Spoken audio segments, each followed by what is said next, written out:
All right, ladies and gentlemen, get settled in. It is showtime here at Wiscasset Speedway. As I said, kind of shaking things up a little bit here in the order and how we start the show. We're going to get right to racing action. I do want to say hello to all the folks watching at home on Speed 51. Hopefully they got the word that we're starting early, but we'll get them the Coastal 200 as quickly as we can. Heat number one, first of three heats for our late model sportsmen. 27 cars in the paddock to take the green flag today in heat race action. And as I said, what we're going to do is we're going to run late model heats. Immediately following that, we're going to run your 30-lap Strictly Street feature. Then, provided the Coastal 200, the late models are ready, we'll go right into the Coastal 200. If they are not ready quite yet, we will run our Outlaw Mini 25-lap feature. But again, we'll get you the main event as quickly as we can. The drivers have all been alerted to this in the drivers' meetings and are going to help try to accommodate as well. 12-lap heat races will set the field for the Coastal 200. Starting on the point in the 14H will be Kurt Hewins. To his outside of the number 78 from Wiscasset is Tiger Colby. Ryan St. Clair is in car number 51 from Liberty. Then will come Matt Burgoyne in the number 73 out of Stetson. Ray Dinsmore out of Limerick in the number 81. Then Josh St. Clair is in car number 14 to the outside of row 3. Ben Erskine is in car number 4. Then comes the number 26 of Brent Roy. The 27, Jake Hensby, actually drew the pole position for this race, but he had a scrape with the wall in practice session number 2. So is wisely dropping to the back to make sure that car is going to run properly instead of starting at the pole position. Pace car will take the turn in, and we are ready to get this thing going. Green flag is out. Kurt Hewins and Tiger Colby. Hewins driving for the St. Clair gang in the Dave's World number 14H, but Tiger Colby takes the lead.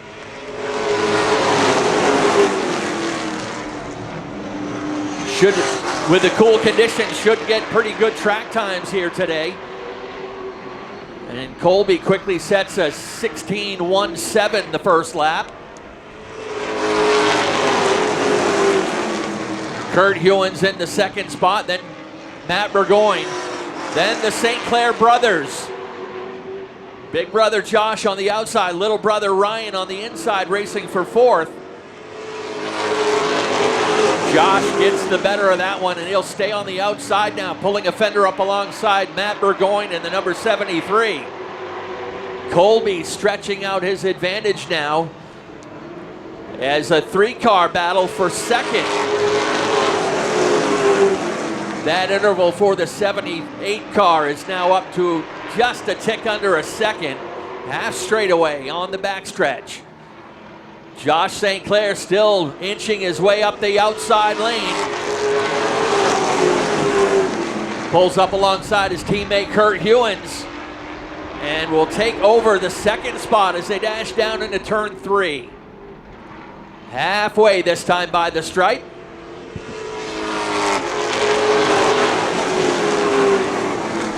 Single file now back to the 6th place battle with Brent Roy in that 26, but they get that sorted out.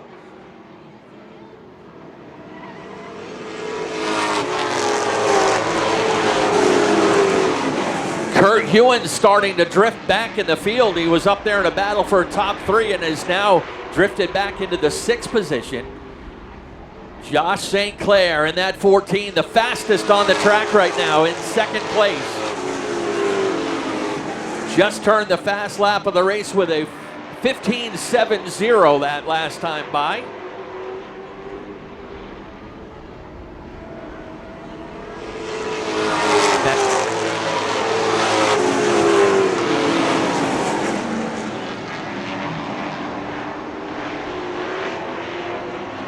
Two laps to go when they come to the stripe this time, and Josh St. Clair has arrived at the back bumper of that number 78.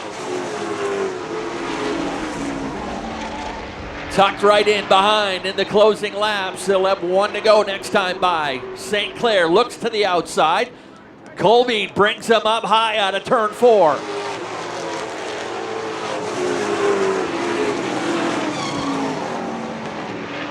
Mabber going in the picture as well in the final couple turns. Last time out of turn 4, checkered flag is up. Tiger Colby will take the heat win. Josh St. Clair will finish in second. All right, Barry Morris pulls off in the pace car. We are under green conditions. Shane Clark in the 21 to the outside of the 21B of James Barker, who now fights back. That's not going to get a little confusing with two 21s at the front. But they are door-to-door coming out of turn 4 for the first lap.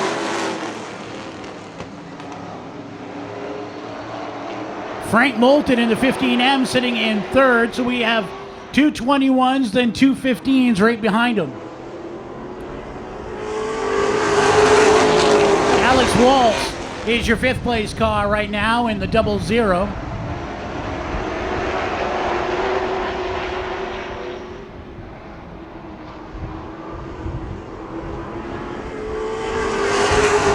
Shane Clark in the 21, a relatively comfortable lead right now as he pulls out to about half a straightaway over the 21B of James Barker. Now the car's starting to stack up behind Barker. Here comes Moulton in the 15. Also that other 15 of Mark Lucas.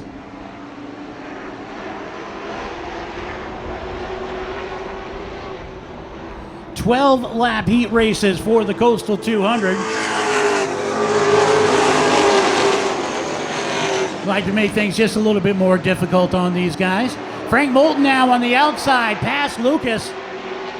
And they're gaining on the 21B of James Barker. Halfway signal that time by for Shane Clark.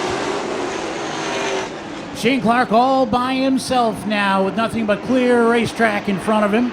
The battle is for 2nd, 3rd, and 4th. Barker doing his best trying to hold on to that spot, but Frank Moulton on the outside trying to get that 15M out around that 21B to take the 2nd spot. Finally pokes the nose out past Barker on the backstretch. Has some work to do to complete that lap, or that pass.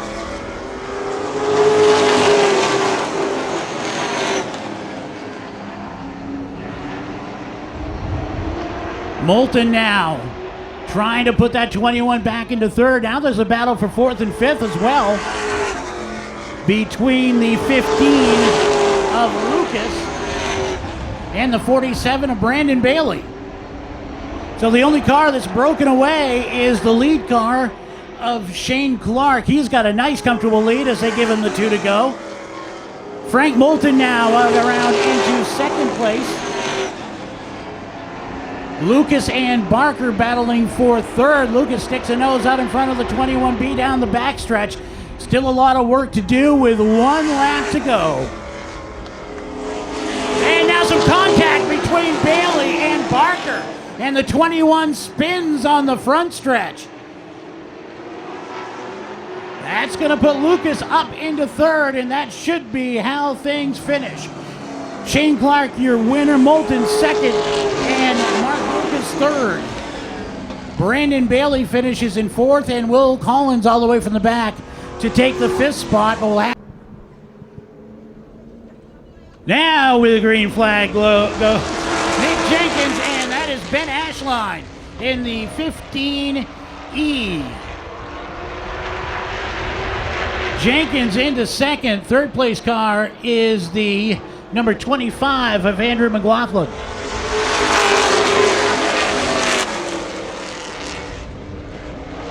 Garrett Leiter sitting in 4th, although that bunch of cars all backed up. Your top 3 have pulled away. Let's see if anyone back there can get out around and try to get back into contention. Scott Hall back there. Chris Thorne sitting in last right now, biding his time to see what happens. No use wrecking things up in the heat race.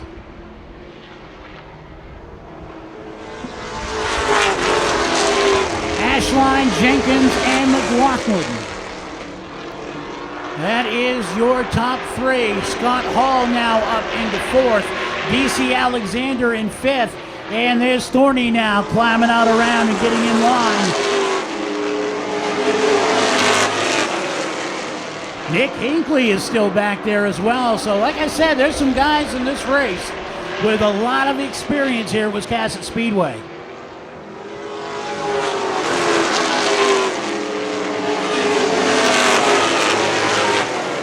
No change in the top three. Ashline, Jenkins, and McLaughlin. Scott Hall still in fourth. DC Alexander trying to hold on to that fifth spot, but here comes Chris Thorne in the 17. Alexander got up high coming out of turn 4. Then a little contact between the 17 and the 30 as DC Alexander tried to get back down in going into turn 1. He clipped Chris Thorne. Thorne now dropping back and dropping into line behind Nick Hinckley. So your running order right now, Ben Ashline in the 15 ME. Nick Jenkins in the 32, McLaughlin in 26, Scott Hall sitting in fourth in the 10 car. DC Alexander, Hinckley, then Thorne, Leiter showing in last right now.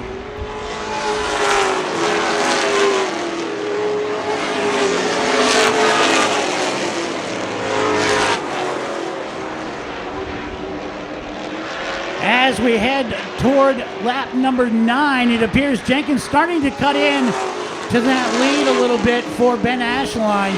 But we don't know if Ashline had jumped out to a pretty big lead. Doesn't want to blow things here in the heat race. 2 laps to go this time by.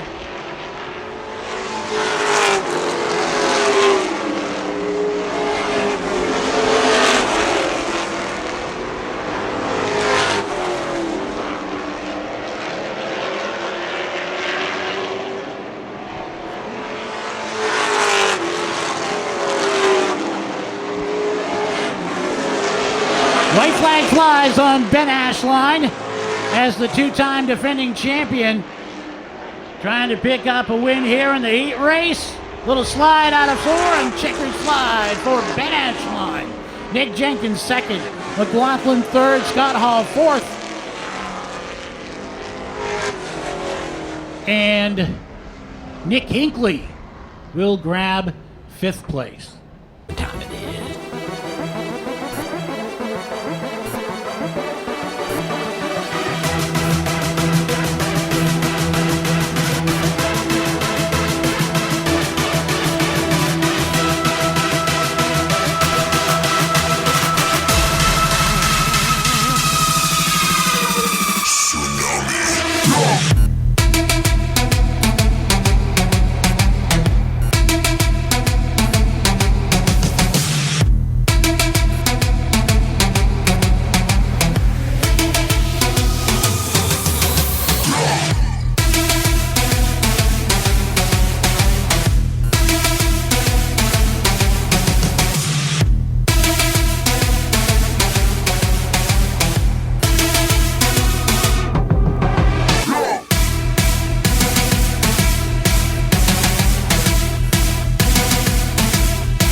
All right, folks, thank you for your patience. They were having a little bit of trouble with the radio, but I think we're ready to go now.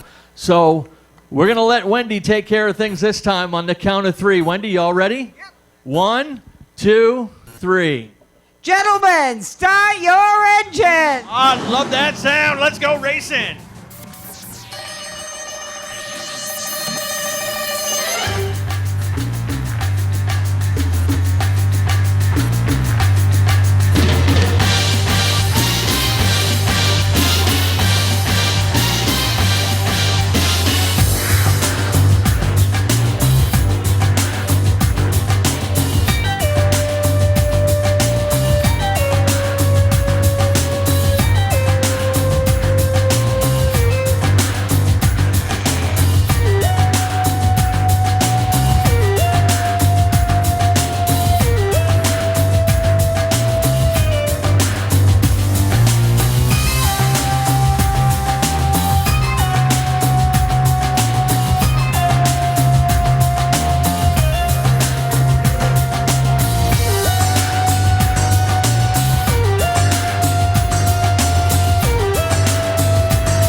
All right, folks, this next time by the grandstand is your wave-off lap. If you're able to, willing to, stand up, wave those hats, wave those hands. Send your favorite drivers off with best wishes for a safe and successful race. Coastal 200 ready to lock and load. Let these drivers know you're ready for 200 green flag laps of exciting late model sportsman action. $30,000 on the table, $5,000 to win.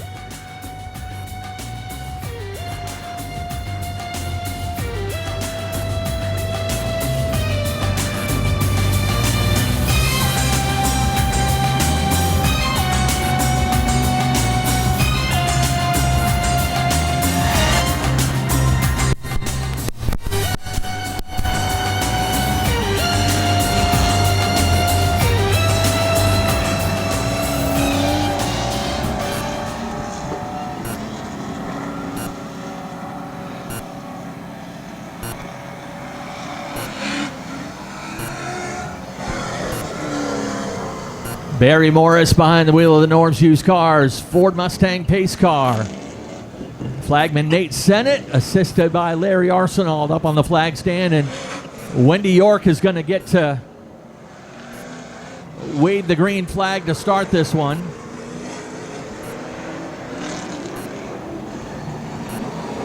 Mike Carlton over in turn 1 and 2. Sean Dickinson and Roland Abbott on the backstretch wall.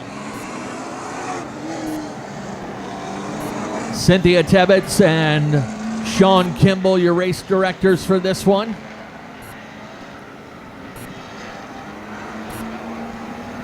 Chris White on the scoring machine, all ready to get all the important telemetry to you guys.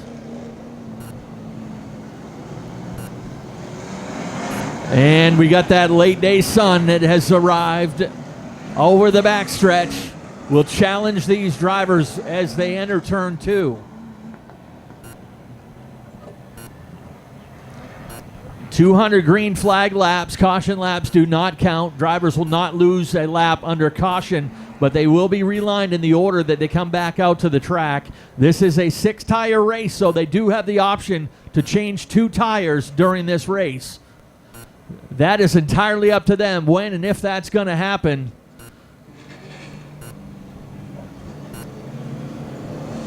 Lights are off on the Ford Mustang pace car.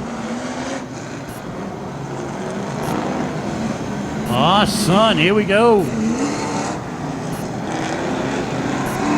Wendy York has the green flag in hand. Who's your pick?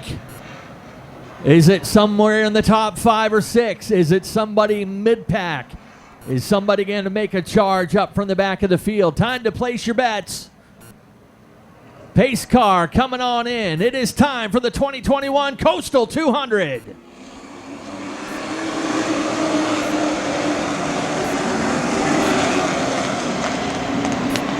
And Shane Clark shot out of a cannon in that number 21, out around Tiger Colby and into the lead.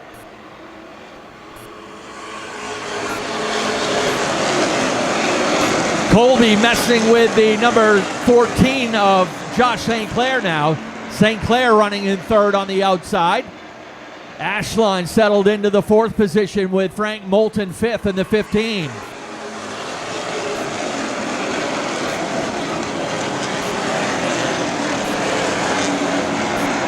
Things starting to get strung out a little bit back through the field. St. Clair still on the outside.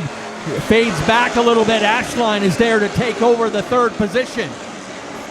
Ben Ashline will move into 3rd. St. Clair hanging on the outside in 4th. Moulton is lined up there as well in the 15 ME.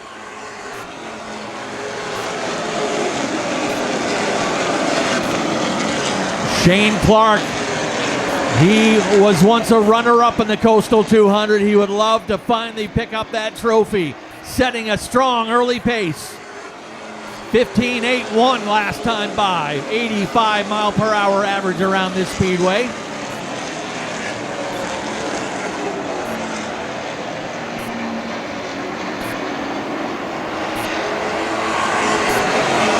Keeping an eye on that battle back there for 4th and 5th. Frank Moulton's got it. St. Clair still caught on the outside. And he's got a lot of cars lined up out there.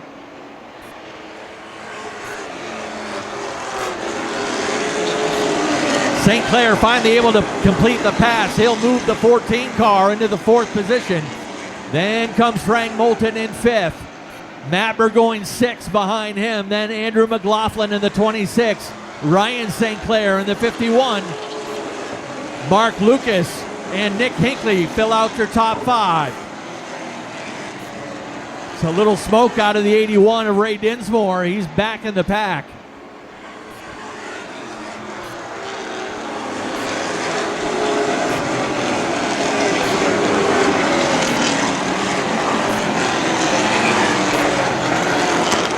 Nick Hinckley on the move in the number 15. He's working the outside of Will Collins and Mark Lucas.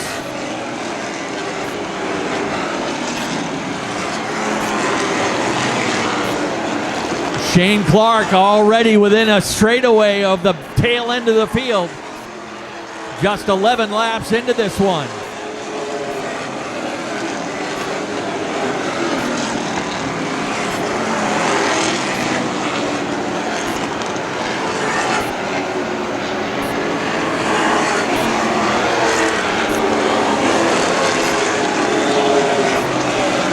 Shane Clark and Tiger Colby 1 and 2 of straightaway back to the 15 of Ben Ashline. Ashline will keep them within check, but obviously this is a strategy race. How long you hang on to those initial tires that you went with. You'll see pretty much the whole field change tires when the opportunity comes.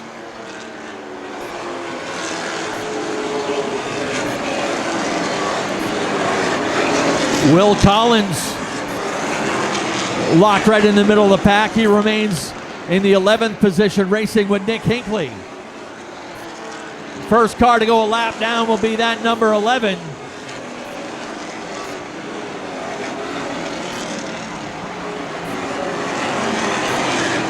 James Doucette will stay up on the outside lane as the leaders pass below.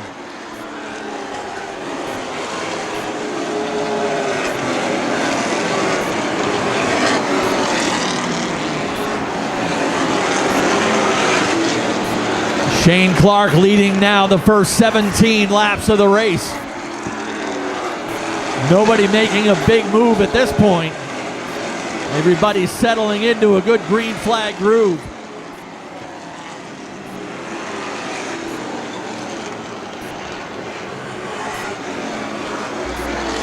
Tire smoke continues on the 81 of Ray Dinsmore.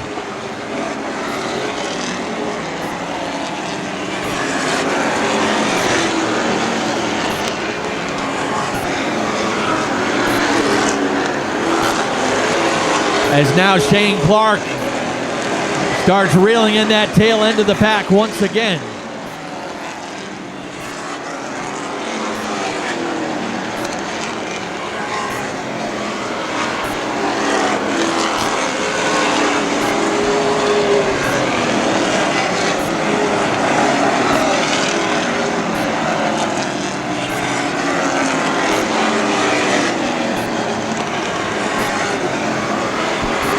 Ben Ashline now starting to turn up the pressure on that number 78 of Tiger Colby. The pole sitter now will drop back into the third position as Ashline gets out around, moves into second. Ben Ashline will resume his chase on the race leader, half straight away ahead. The interval to the leader, 1.5 seconds. Ray Dinsmore finally giving it up, that number 81 car heading for pit road.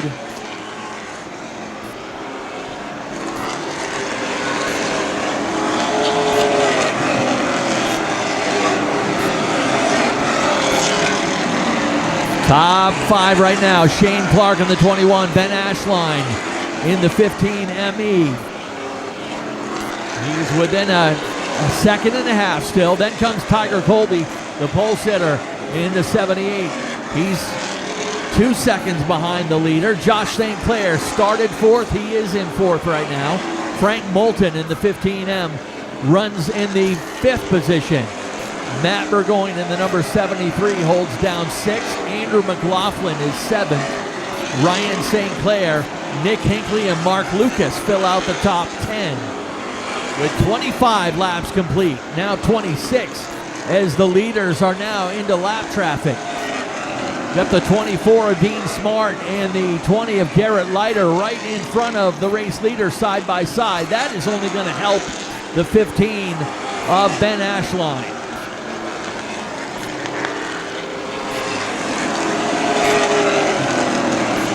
Little contact with the leader is the 20 of Garrett Leiter, but Shane Clark able to get back into it. He's now got the 15 of Ben Ashline within a car length as they go into turn 1 and 2. Ashline right to the rear bumper of Clark. He'll pull up to the inside. Ben Ashline will take over the lead on lap 29 as they start lap 30.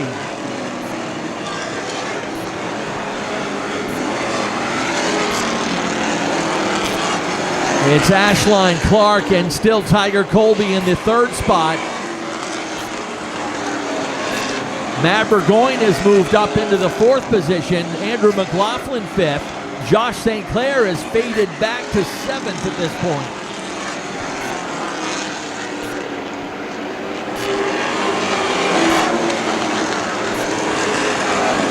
Working the passing flag on the 11 of James Doucette.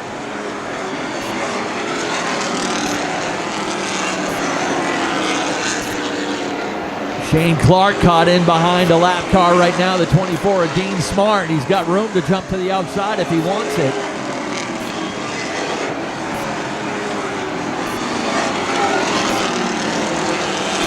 That pair of Matt Burgoyne in the 73 and Andrew McLaughlin in the 26, they've closed up ground on the lead trio. Ryan St. Clair with a good run too, and the number 51, he started back in 10th. He's now raced his way up into 6th. Ben Ashline with a clear racetrack up ahead. A ways to go to get the 55 of Tyler Bailey, so clear racetrack for the race leader.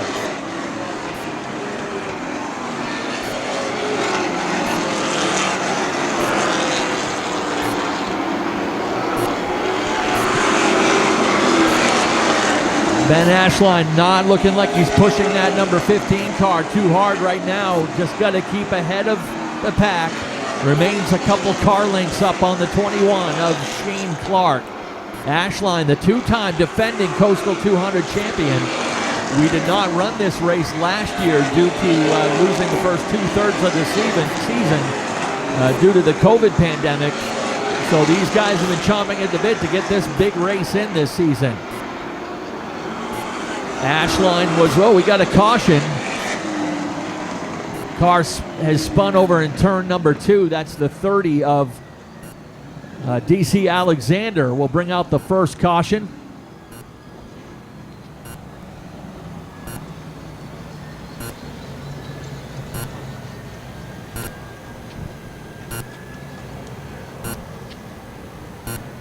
All right, sweep crew will get over for a quick check in turn 2. Wow. Alexander will head down pit road.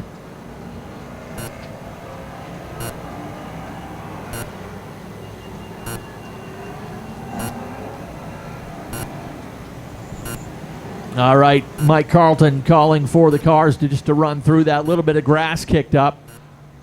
Frank Moulton giving up the 8th position, the 15 heading down pit road.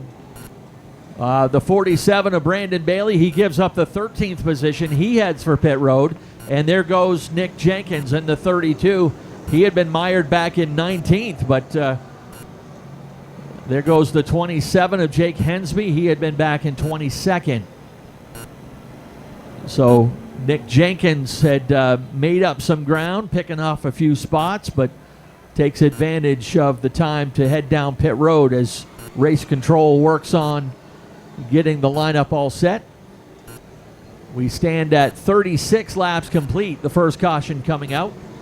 I want to welcome all the folks watching today on Speed 51. We appreciate you guys joining us as Speed 51 will be broadcasting a handful of races here at Wiscasset Speedway. Next one coming up in 2 weeks for Ames True Value NEMA Night.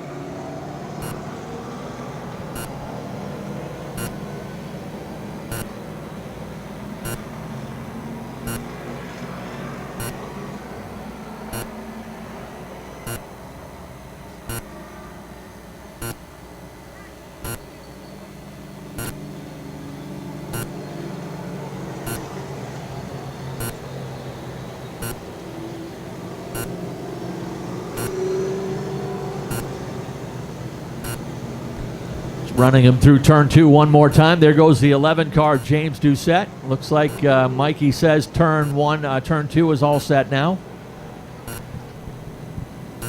And I believe lineup is just about set as well.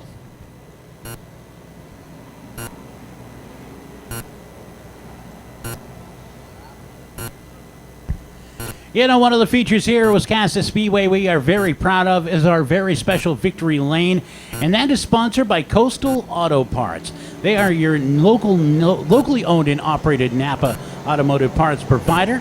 Your experience is their top priority, which is why their team is equipped with the Napa know-how to make sure you leave with the right part every time. Visit one of their 27 locations throughout the state of Maine or go to their website for more info, capnapa.com. Another car that ran for pit road in a hurry was that 14 of Josh St. Clair. He had faded back to the 12th position. Had been battling for 3rd and 4th early on in the race, but faded quickly on the outside and faded back to 12th. So St. Clair took advantage of the time to head for the pits as well.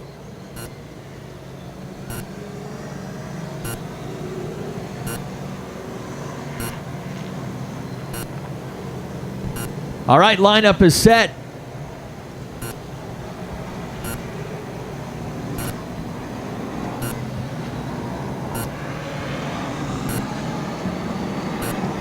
Field crossing over for the restart with 36 laps complete.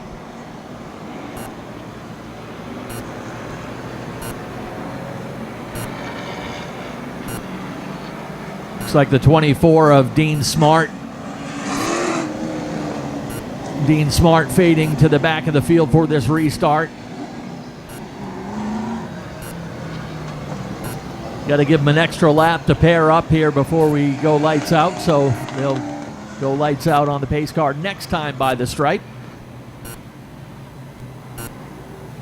This annual race brought to you by Jordan Lumber and Jordan Excavation of Kingfield.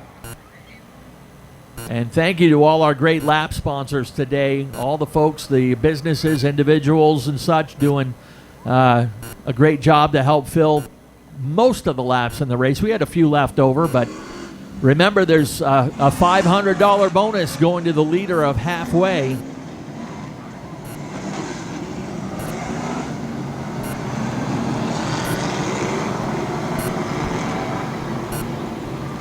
Some of those great lap sponsors include Steve Perry, Holly Ann Burgess from MB Motorsports, Ray's Days Racing Games as well. All right, we're ready to get back at it. Pace car taking the turn in. It's Ashline, it's Clark on the front row. Green flag is back out.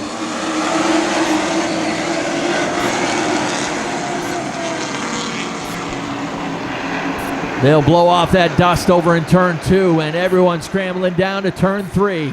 Ashline and Clark remain side by side in a spin over there in turn 3. As they scramble, we've got one up to the wall in turn 3. That'll bring out the caution. That's the 11, and also the 10 of Scott Hall is at the bottom of turn 3 and 4.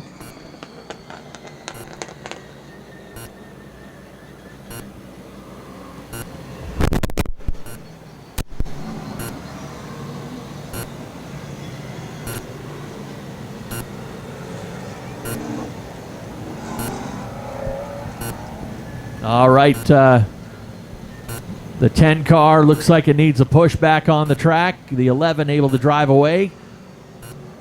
And a couple takers down pit road. The 27 of Jake Hensby will head back down. And Scott Hall able to get it fired up and back underway. So they did not count that lap, so we remain at 36 complete.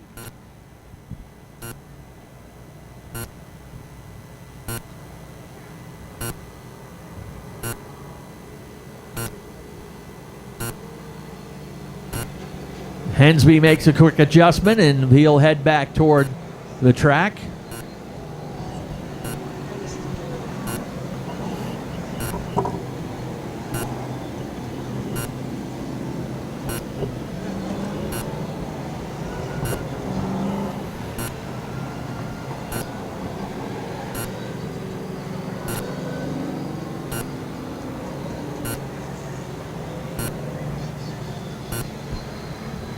Little piece of debris right here on the front stretch. Mike Warren will take care of that. Believe the sweep crew is taking care of things over there. We should be ready to get back underway in just a moment. Next Saturday here at Wiscasset Speedway, Group 1 is back in action. It's the Norm's Used Cars Pro Stocks, Schooner Bay Taxi Thunder 4 Minis, Maxwell's Market Super Streets, and Brackett's Market 4-Cylinder Pros, plus our friends from the Nelcar Legends will be in town. The pit gate will be at 1 o'clock. Grandstand gates will open at 3 o'clock for VIP, 4 o'clock for general admission, and racing action starts at 5 p.m. sharp.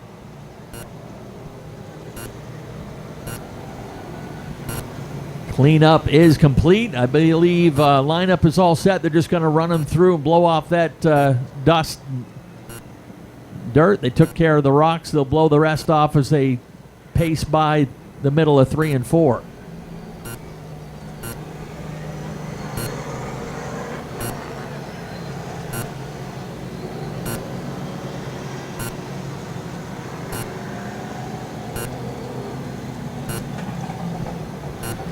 Ben Ashline, the winner of the 2018 and 2019 Coastal 200s. Also, recent winner of the Boss Hog 150.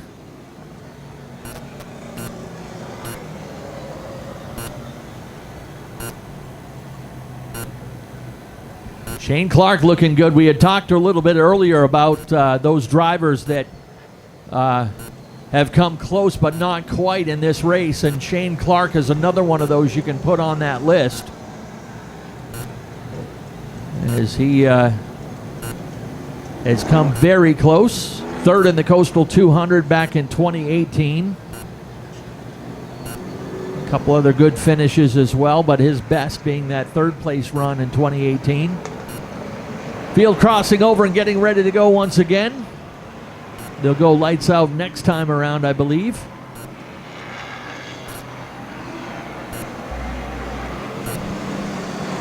So far, perhaps your dark horse of this race might be that 73 of Matt Burgoyne. We told you that he was 5th fastest in all 3 rounds of practice this afternoon.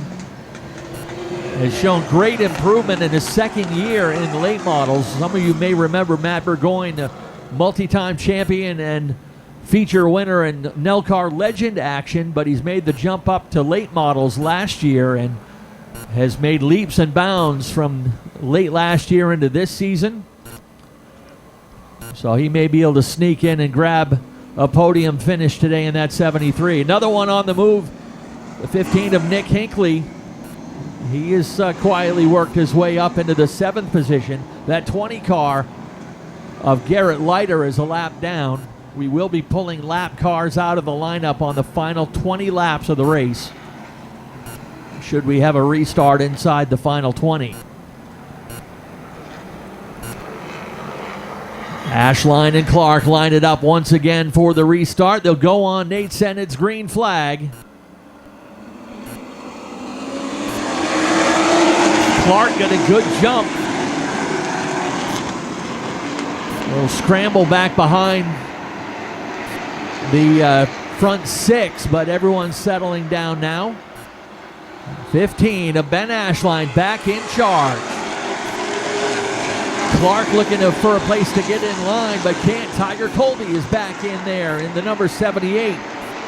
Colby had faded back a little bit, but fighting now for that 2nd position. And look who's arrived toward the top 3. Andrew McLaughlin, the former winner, the 2018 winner of the 200. Andrew McLaughlin has actually finished in the top 3 in the last 4 Coastal 200s. So don't count out the 26. McLaughlin started this race back in the 6th position and now has raced his way into 3rd. Shane Clark has faded back into 4th, just ahead of Ryan St. Clair, the number 51.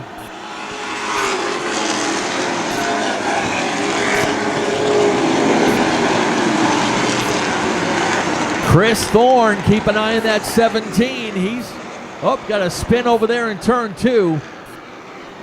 The 55 of Tyler Bailey is over there, and also the 32 of Nick Jenkins. The 11 of James Doucette is up at the top of the track, so we've got the 55 and the 32 down there. Bailey actually looked like he maybe hung up on the drainage culvert just to the inside of turn 2.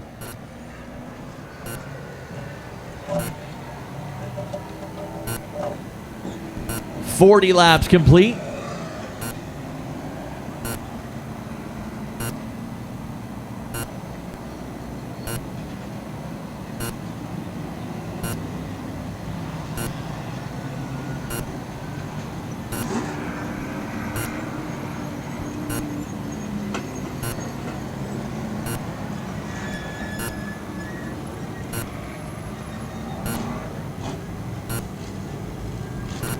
All right, so they'll get over and give a push to the 32 of Nick Jenkins. Jenkins had worked his way up to 13th when that caution came out, so tough break for him. He had made up a lot of ground over certainly the last couple restarts have helped his cause. There goes Tyler Bailey down pit road in the number 55. We had just started to call Chris Thorne's number. Thorne started back in 15th and has quietly worked his way up into the 8th position. And also another big mover in this race, ironically, kind of quietly, because this guy doesn't do much of anything quietly. Dave St. Clair from 20th up into 9th right now.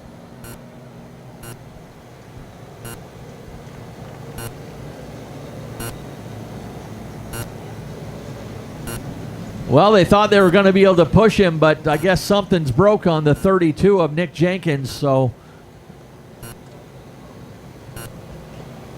Well, maybe they will push it.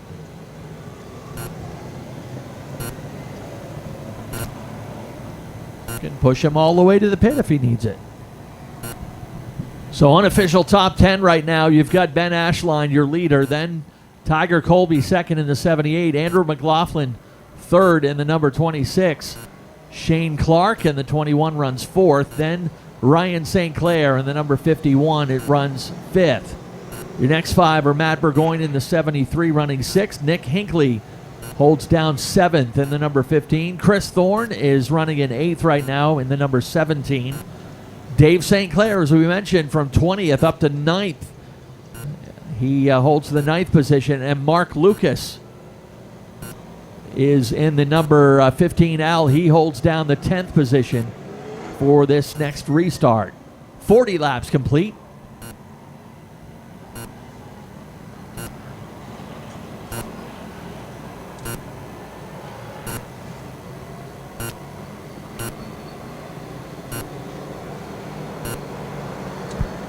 All right, some more folks sponsoring laps for this great race, mainly Motorsports. Our good friend Steve Perry sponsoring a few laps.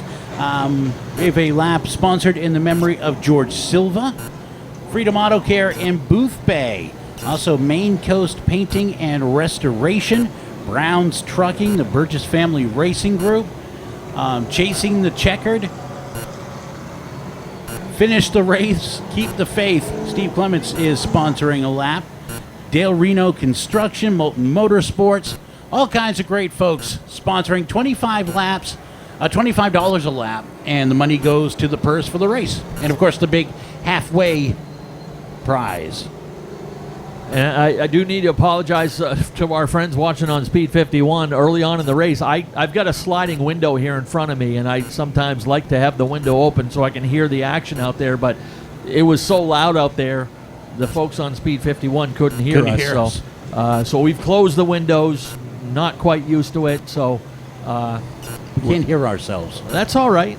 We'll make it work. Hopefully things going a little smoother for them now. I think we're close to getting ready to go again. I want to thank them one more time, Speed 51, for carrying this race, and all the folks at home watching the race. This is such a great race, and it was such a bummer last year not being able to run it, not being able to bring it to you. And this was one of the things when I came back this year I was so excited about, was the Coastal 200.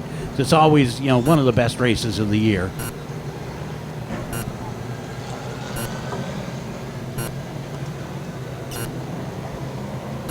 And one person we should mention out there is the kid in the 78. He has very experienced drivers all around him, and he has done a great job. He's been in first or second pretty much the entire race.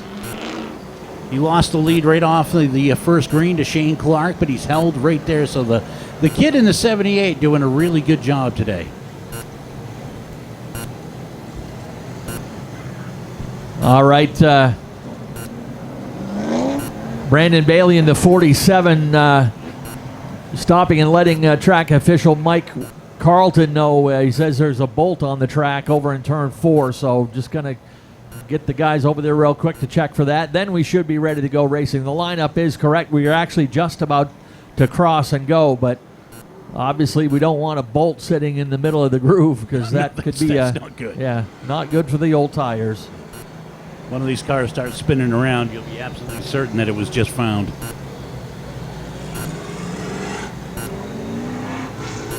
Safety is of #1 importance here at Wiscasset Speedway.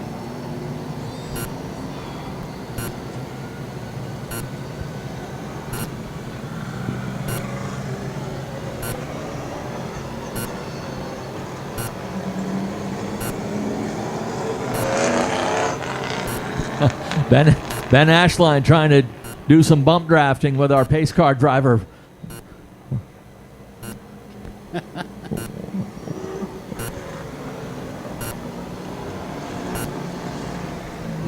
Even Barry's going to get up and let Ben pass.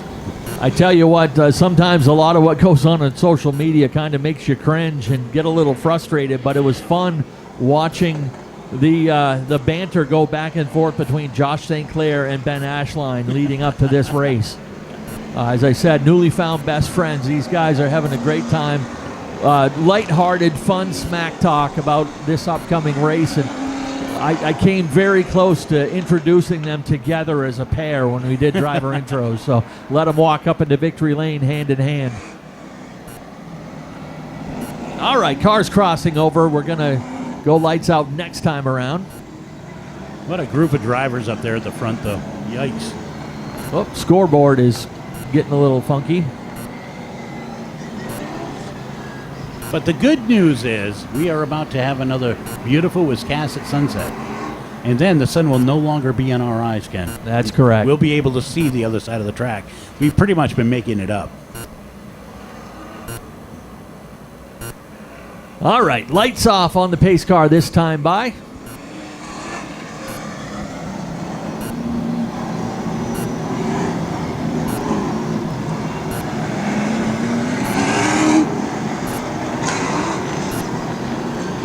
All right, now the lights are off on the pace car. We're ready to go once again. Ben Ashline, Tiger Colby, front row. McLaughlin and Clark, second row. Ryan St. Clair and Matt Burgoyne on row 3. Keep an eye on Hinckley and Thorne. They're starting to work their way into contention.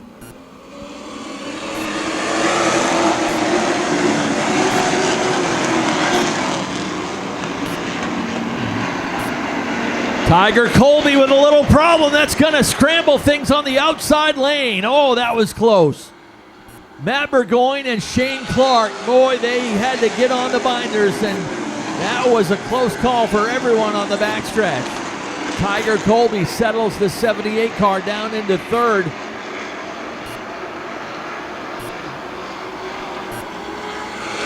And when all is said and done, look who's there. Andrew McLaughlin now racing with Ashline for the lead.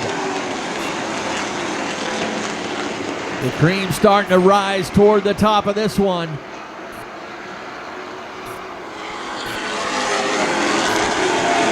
Winners of the last 3 Coastal 200s now, first and second.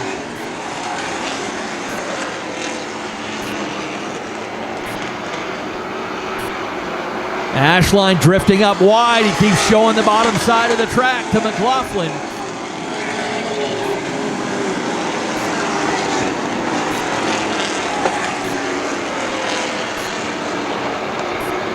McLaughlin right there again, looking inside as they come down the front stretch. McLaughlin's got a fender underneath. 26 and 15, door to door for the lead down into turn 3.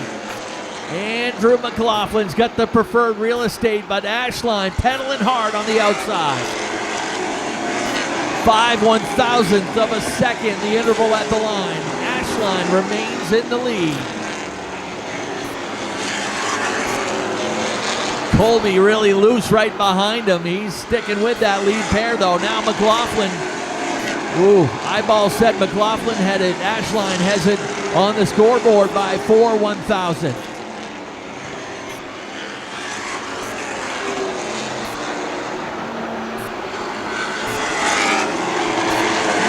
Now McLaughlin takes the top spot, 3/1000th of a second. These guys keeping it close up front. Colby waits in the third spot. Ryan St. Clair, he is turning on a good race, leading the St. Clair pack now in the fourth position. Shane Clark back to fifth. Chris Thorne is sixth. Nick Hinckley seventh. Matt Burgoyne 8th. Dave St. Clair still in the mix, running in the ninth position.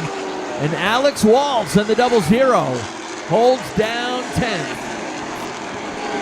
Ashline back at the top of the score sheet by 5 100ths. With the lap car of James Doucette up ahead. Here they come down the stripe. Great battle up front, wheel to wheel between winners of the last three Coastal 200s. Ashline now retakes the lead for himself.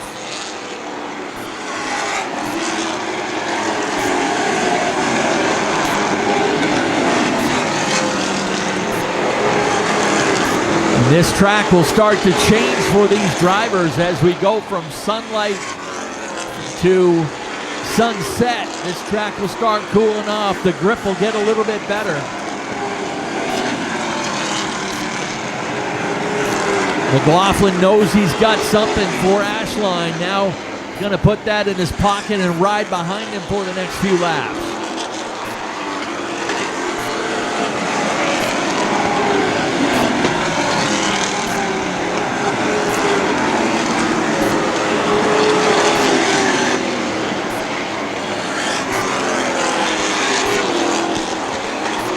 Nick Hinckley in that 15 leads a strong pack. Hinckley takes over the fifth position.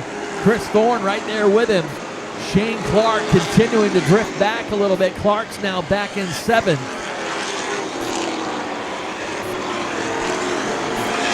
Trouble for Garrett Leiter in the 20. He tangled with the 55 of Tyler Bailey right near the leaders.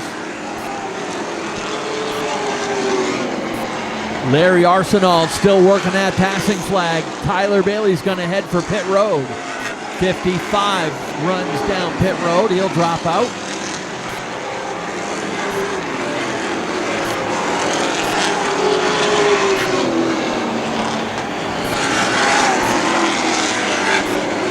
These guys will normally run 40-lap races, so this is 5 times what their normal race length is. So conditioning and commitment to a steady groove is what's going to get them places. Managing those tires.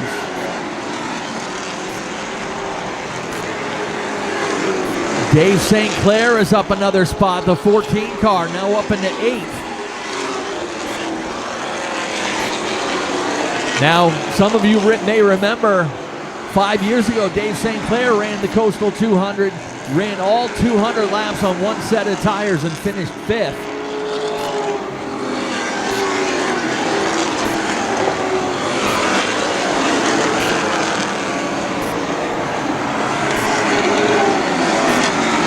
Lead pair picking their way through the traffic.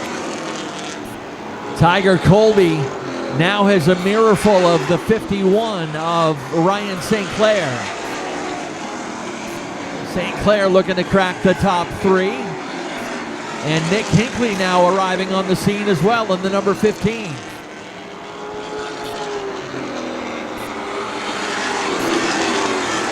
Ashline will work his way around the lap car of James Barker. Barker and his father own Wood Pellet Warehouse, the title sponsor of our late model sportsman division. Oh, some contact between the 21 and the 26.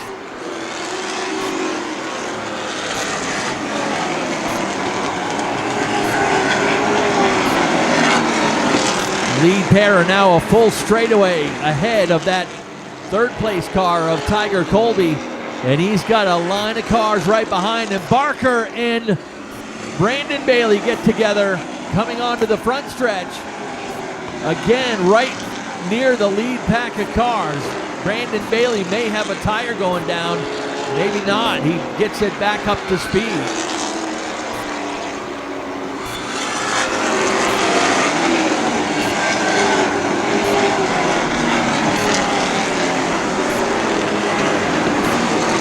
Here comes your race leader onto the front stretch, and Ben Ashline and Andrew McLaughlin.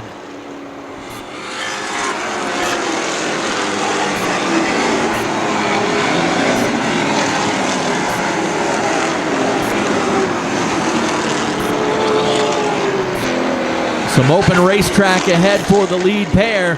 The battle continues to be there for third. Tiger Colby in the 78. St. Clair in the 51, and now Nick Hinckley jumping to the outside of the number 51. Nick Hinckley will go after a top 3 spot. He'll get around the outside of St. Clair, now working on the outside of Colby, and we've got a caution. Spin over in turn 2. The 10 of Scott Hall is over there. And Dave St. Clair will head for the pits in the number 14.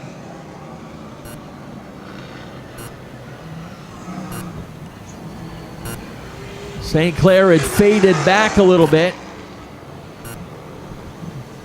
Had fallen outside of the top 10, back to 15th. And he will head to the pits for an adjustment, and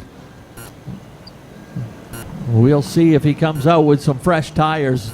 Now we're heading a little bit closer to the halfway point of this race. That's where drivers may start thinking about whether they want to come for their tires early or if they want to go for them just after halfway. Will Collins will take a dive to pit road in the 25. He's been kind of mired back in traffic a little bit. I want to thank some more of our great sponsors here tonight. M&S Painting sponsoring a lap, as is the Maine Bigfoot Foundation. Dale Reno Construction, I think we mentioned them before. Retroactive Roofing, Maine Coast Painting and Restoration, Norm's Used Cars, of course, they're the great sponsor of our Pro Stock series here at Wiscasset Speedway. Dave's World, and Ace Well Service, another one of the sponsors. Yeah, Dave's World. This was kind of cool. Dave's daughter, Tammy Reynolds, got a hold of me, and they wanted to sponsor 9 laps in the race, one for each of Boss Hogg's great-grandchildren. Nice. He's got 9 great-grandchildren. And he's out here racing with 2 of his grandsons right now. His grandson, Ryan St. Clair, running in 4th right now, and his grandson, Josh St. Clair, back up to 12th. Remember, Josh pitted early and has quietly picked his way back toward the top 10, running right now in 12th. Josh was our four-season synthetic May driver of the month here at Wiscasset Speedway, and certainly well earned, as Josh picked up 4 wins in the first month of the season in 3 different divisions.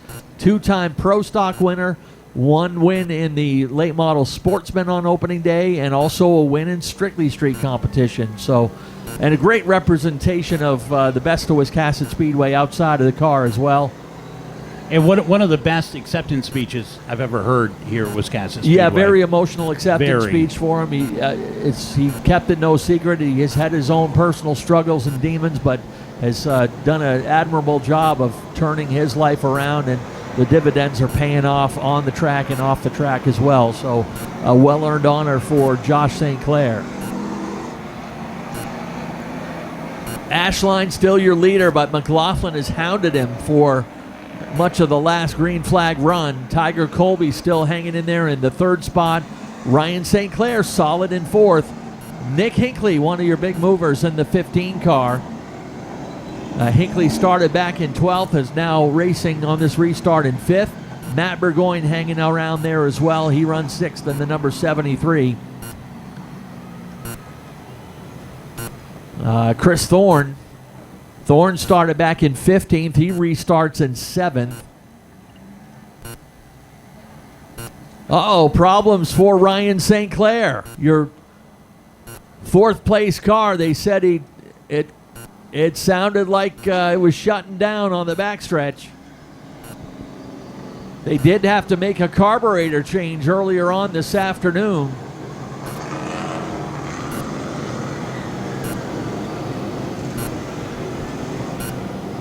They said it was popping a little bit on the backstretch and then shut down, and I think his day may be done, or at least his chances at the Coastal 200 win may be going out the window, as he'll get a push from the Norm's Used Cars push truck.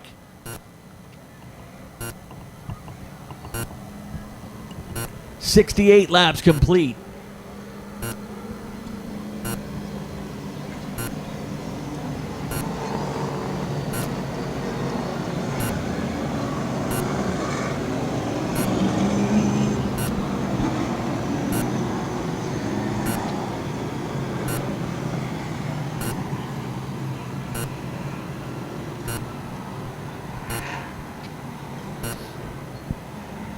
All right, the race control competition director Dave Brandon letting us know that they are going to give the 51 a couple courtesy laps.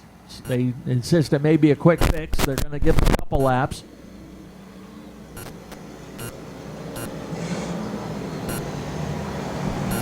Hey, want to congratulate Ashley Frazier and her fiance for winning the 50-50 today. $1,213. That'll go nicely toward their wedding coming up in August.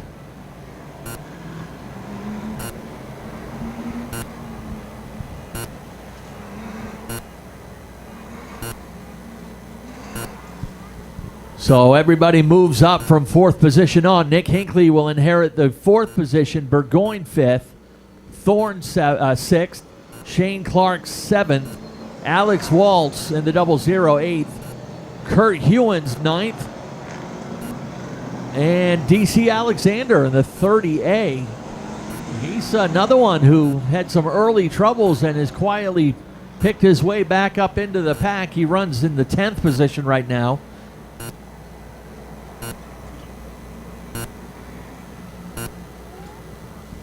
And again, they are under the hood on the 51. They're going to give him, I believe, one more lap, and then we're going to get this thing back underway.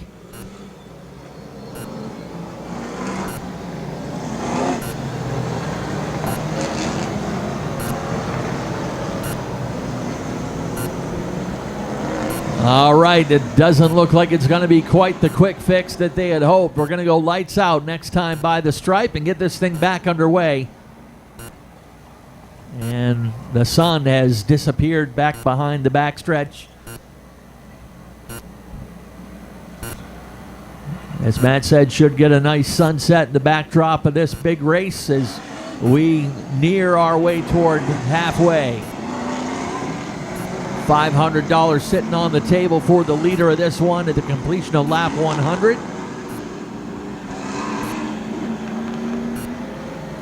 Some nice hardware down there from Steve Perry and Mainly Awards. As always, Steve does a great job.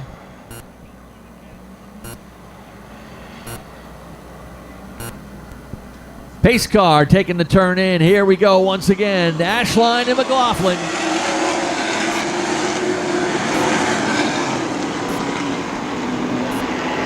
Back underway. McLaughlin's going to stay right there to the outside of the race leader. Ashline a little loose out of turn number 4 that time. McLaughlin settles it back in behind in second. McLaughlin puts the bumper to him heading into turn 3. Hello, I'm here. That bottom side looking good again.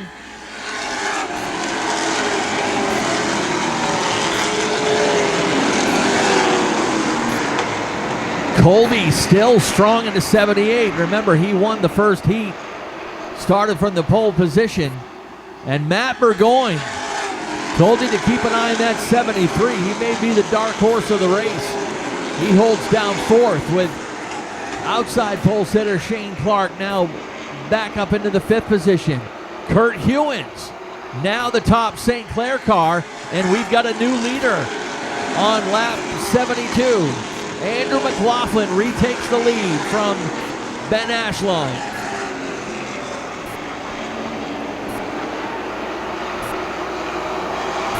Ashline, one of the stronger cars running the outside lane here at Wiscasset.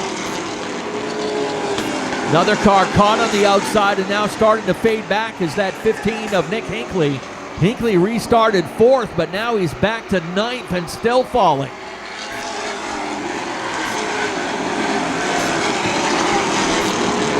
Tiger Colby going after Ben Ashline now. Ashline's getting a real loose race car, maybe using up those tires.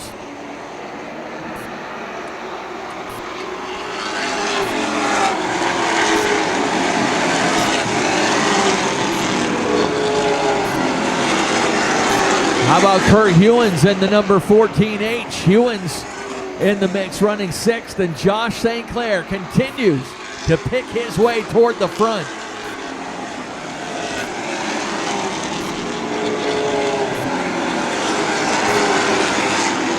Only car on the outside right now is that 15 of Nick Hinckley, and again struggling to hold on to that 9th position. Finally able to clear the 30 of DC Alexander, and Hinckley will regain the 9th position. Chris Thorne is faded back as well outside the top 10. Thorne now back to 11th.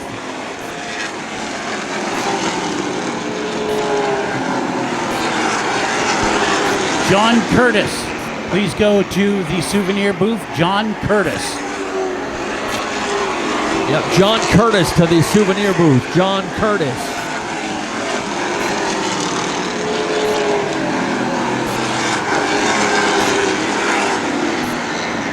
Chris Thorne has finally settled it into the 10th position after he dropped back on that last restart. Hopefully these guys can settle into a nice long green flag run. We're at 80 laps complete.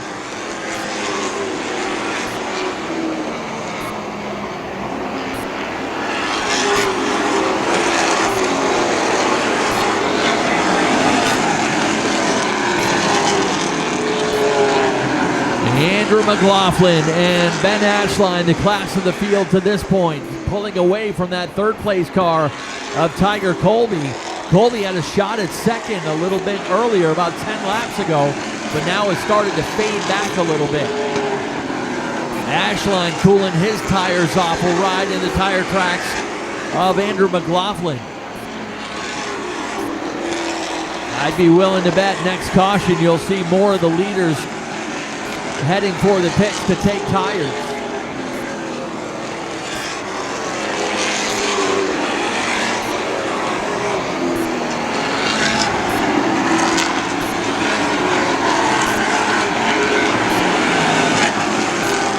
Lots of action all around this 3/8 mile speedway. A couple of the St. Clair cars battling back there for position. That's back in the 6th and 7th positions, Kurt Hewins and Josh St. Clair.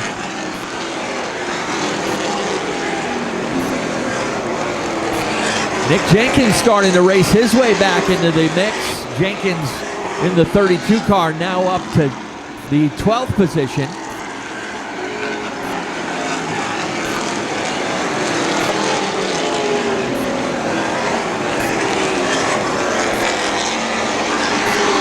Nick Hinckley starting to rebound, and the 15 drives around Frank Moulton to take over 7th. Hinckley looks like his car's a little better suited to long green flag runs.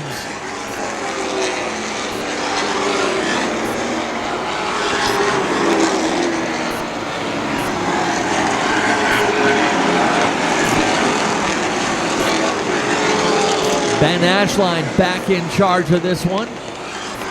Was able to get by Andrew McLaughlin as your announcer's attention was further back in the field.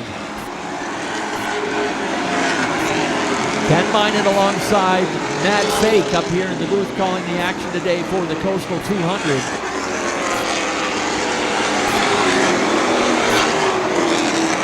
Ten laps to halfway, 90 complete.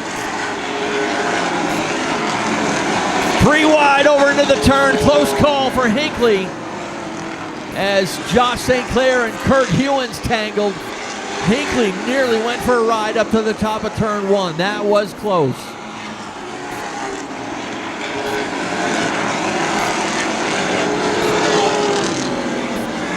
Hey, got a battle developing for the 3rd position.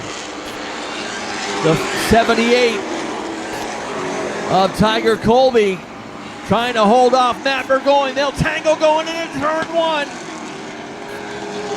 Colby hangs moves on. Burgoyne goes for a ride in the infield.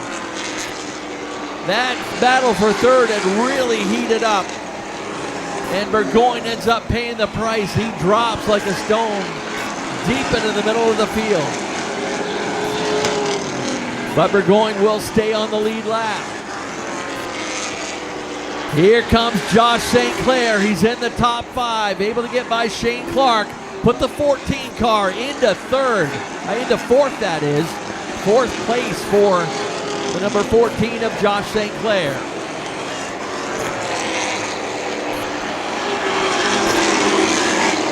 Nick Jenkins continues to charge toward the front. The 32 cars inside the top 10.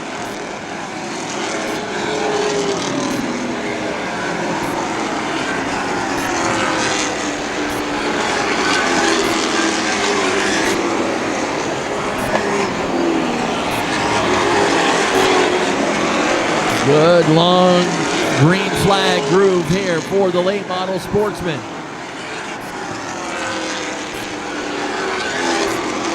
3 laps to go to get to the $500 halfway bonus from Dale Reno Construction.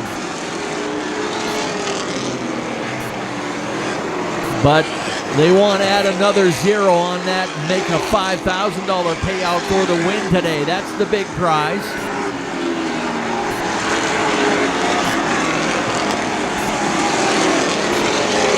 Josh St. Clair has arrived at the back bumper of Tiger Colby. St. Clair will pull up alongside in a race for the 3rd position. Colby runs him up high.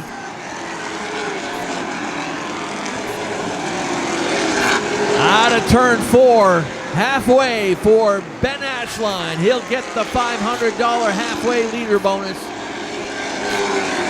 McLaughlin, now Josh St. Clair has 3rd. Continuing to charge to the front. St. Clair, Tiger Colby back to 4th. Shane Clark 5th. Kurt Hewen 6th. Nick Hinckley, Frank Moulton, Nick Jenkins, and Chris Thorne fill out the top 10.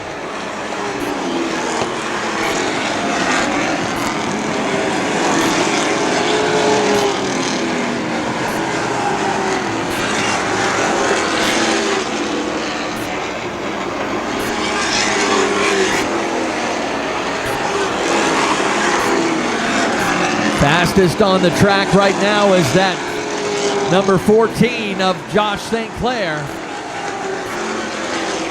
But he's got quite a ways to go.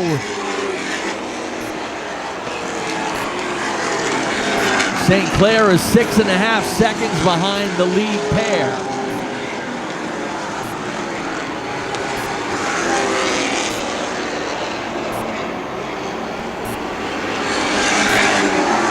He's nearly half a track behind the leader, Ben Ashline.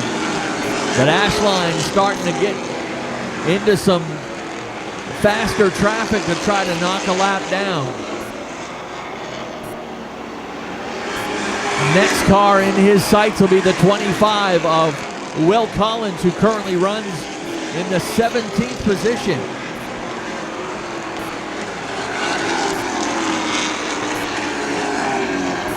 $17 cars on the lead lap at this point.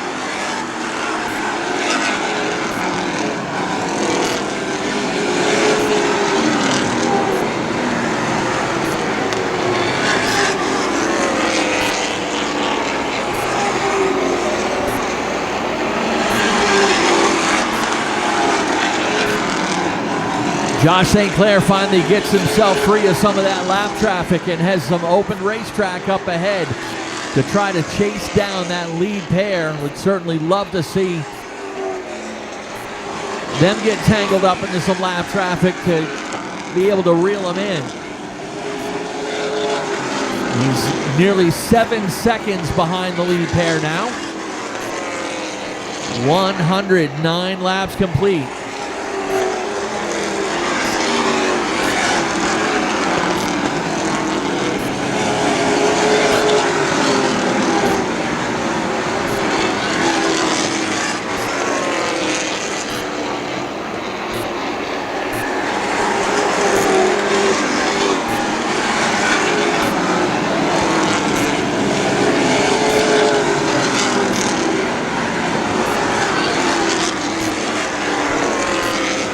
1:11 complete for Ashline.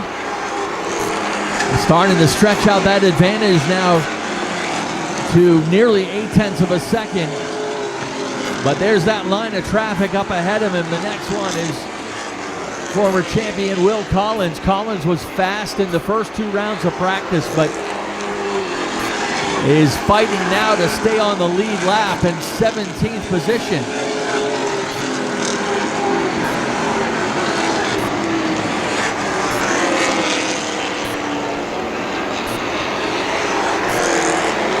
Andrew McLaughlin waits in second. Gonna see what the leader does. Ashline looking to the outside, but now these guys probably have to tiptoe a little more. Obviously, tires getting worn out at this point. Josh St. Clair has closed up his interval. He's the fastest out of the top 3. St. Clair currently about 6 seconds behind the race leader. Still knocking it down under 6 seconds. Nick Hinckley has raced his way back into 4th as he got by Tiger Colby. Hinckley, another one of the fastest cars on the track, as he is now inside the top 5. Tiger Colby back to, trouble on the front stretch. Some contact between Kurt Hewins and Shane Clark. Clark with a good save, but that bumps Clark back into the 8th position.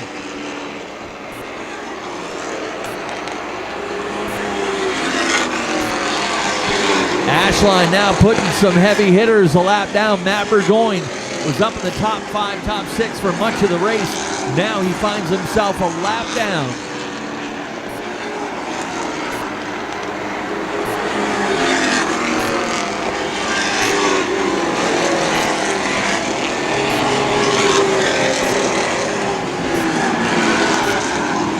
They'll make it 120 complete next time by the stripe.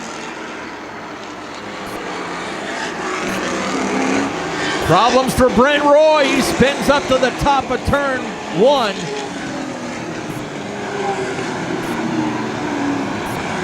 And that will bring out the caution. Another car down in the middle of turn 2. And I can pretty well guarantee you'll see some cars running for pit road. And here they go. The pits are going to be busy with 119 laps complete. Colby went to the pits. There goes Moulton. There goes Chris Thorne, Alex Waltz, and there goes your leader, Ben Ashline, heading for the pits. Andrew McLaughlin follows.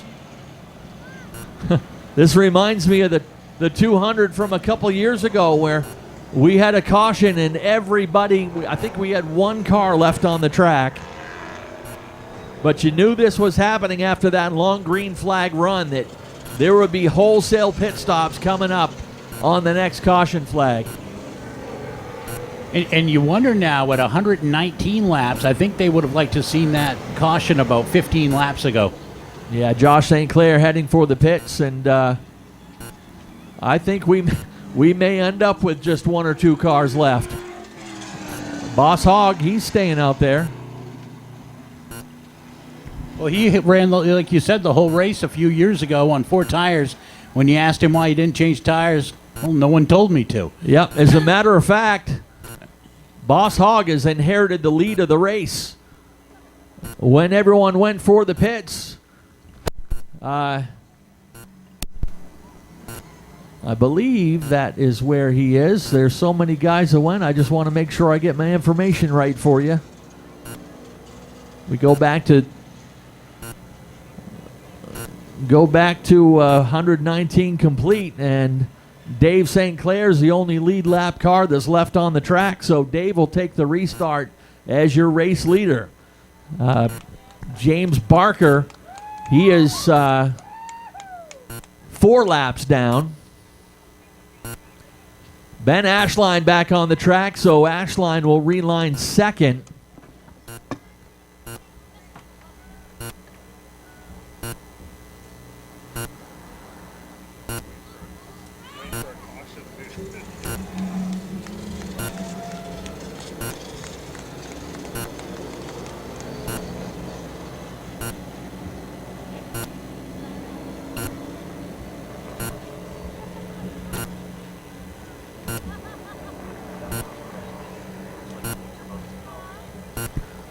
As I said, you cannot lose a lap under caution, so we'll give these guys as much time as we can. This tire pit stop, the cars will be relined in the order that they come out of the pits. So, and Wiscasset Speedway's pits run all the way from turn 1 all the way around to the middle of the backstretch. So these guys, some have a ways to go to get to the pit. Here they come. This will definitely shake up the order.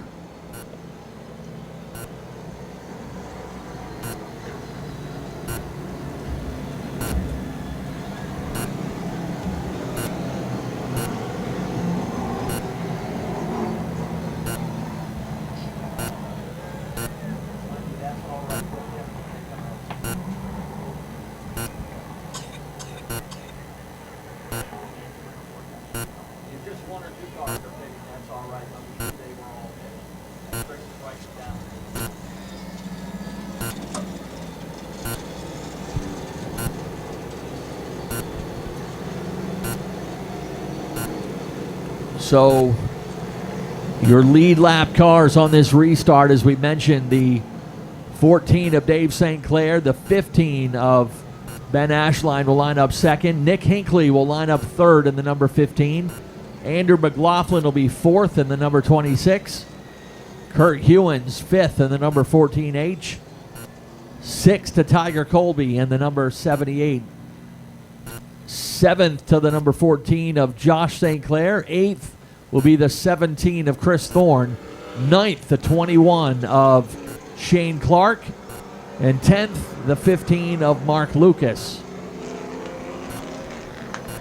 And thank you to James Barker, 4 laps down. He's going to pull out and drop to the back of the field. Not required, but a wise choice nonetheless. He's going to let these guys race. I had mentioned it earlier while we were under green, but I do want to mention this while we have a chance, while we're under caution. A big thank you to James Barker there in the blue number 21, along with his father, Steve. They're owners of Wood Pellet Warehouse and our title sponsor of our late model sportsman division here at Wiscasset Speedway. So we appreciate all their support. You want...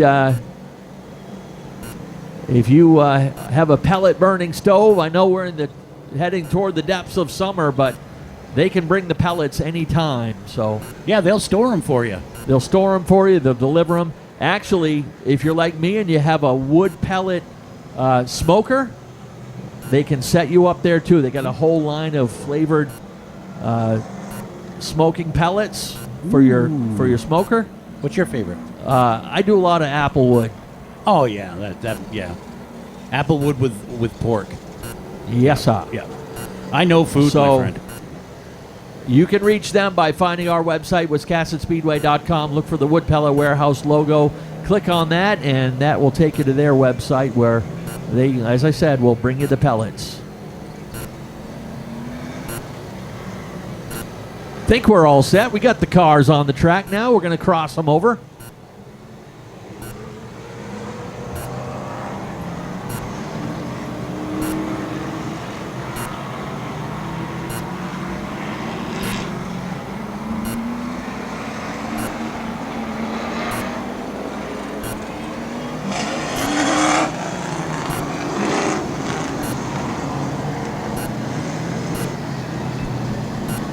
Once again, want to say hello and thank you to all our viewers on Speed 51 this afternoon, as we've joined forces with Speed 51 to bring you guys this race and other races this season. The next one, the NEMA Midget Show, the Ames True Value NEMA Night coming up in 2 weeks, and then they'll be back as well for the 350 Smack Super Modifieds in August.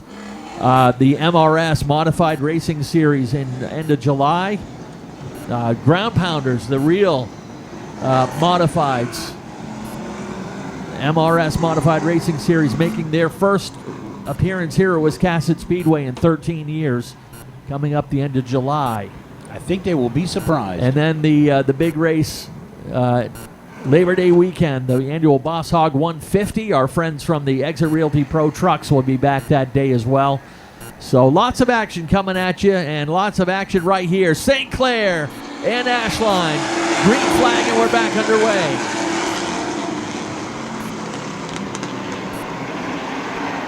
Dave St. Clair, 73 years young, racing for the lead with Ben Ashline.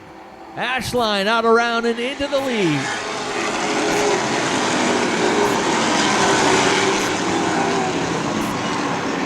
Nick Hinckley hanging on to third on the inside of Andrew McLaughlin.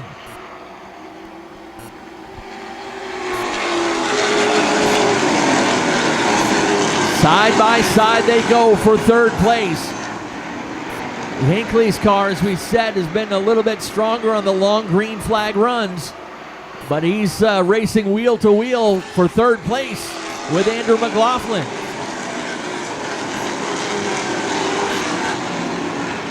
Can Ben Ashline make it 3 Coastal 200s in a row? No one has done it.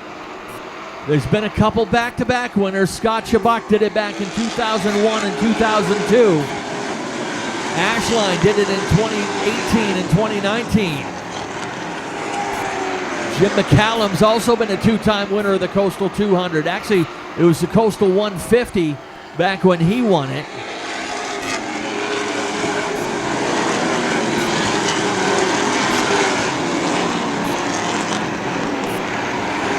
Dave St. Clair still hanging in there, showing him who's boss. He's got the second spot to himself now with Andrew McLaughlin outside. Nick Hinckley tucked in behind. Could Dave St. Clair be the story of the race along with our potential winner? Maybe he comes up and wins it himself.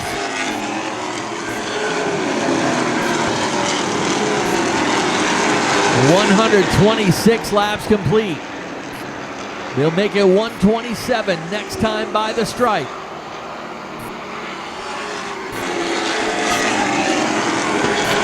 Josh St. Clair coming back into the picture in the number 14J. And Chris Thorne is on the scene, the 17 on the high side. Chris Thorne out around Dave St. Clair, and he'll move into fourth. Chris Thorne is in the top 5 now.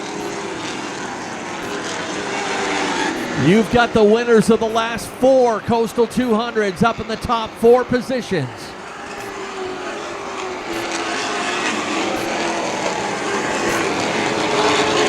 Spin over in turn number 4.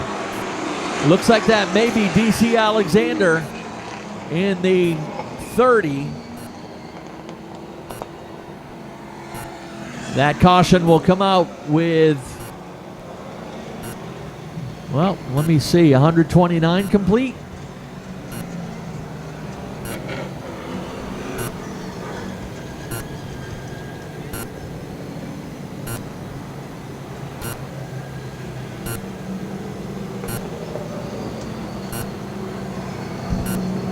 I got some more lap sponsors to thank here. M&S Painting, Ace Well Service, also Liberty Beauty Bar, and the E3 Forestry Services. Caution officially called for the 30 of DC Alexander, and the assist goes to the 73 of Matt Burgoyne. He'll go to the tail end of the field.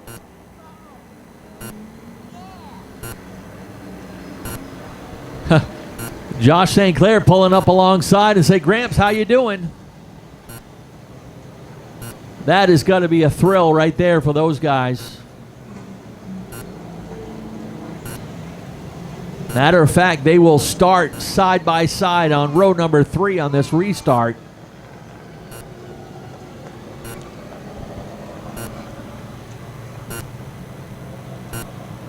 Alexander will get a push. He hasn't fired it up yet, so Mike Saban will stay on the back bumper. Race control confirming our lineup. There he goes. He's fired up, and we'll go to the back of the field.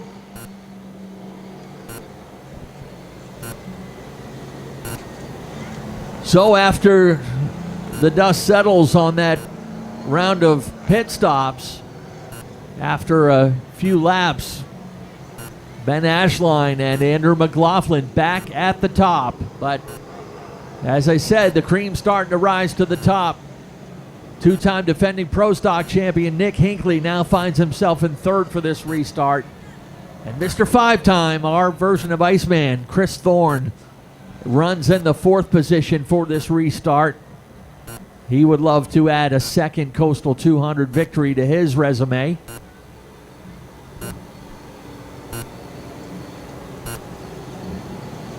Chris Thorne had a chance to talk with him in the offseason, and he's not a big one to chase history, but he knows, he's well aware of his place in this track's history. Comes into this season tied with Scott Chubbuck for the most Premier Division championships in this track's history. Chubbuck a 6-time champion, but 5 of those in Pro Stocks. Chris Thorne a 5-time late model champion here at Wiscasset Speedway. When it comes to total championships, though, they're all chasing Big Mo. Morris Young with 7 career track championships. 6 of those in the Strictly Streets, and one of them he won a limited sportsman title as a rookie.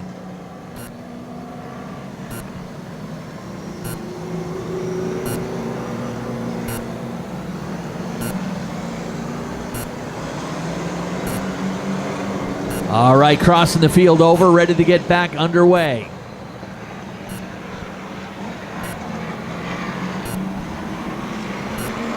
Nick Jenkins had gone in for a pit stop in the 32.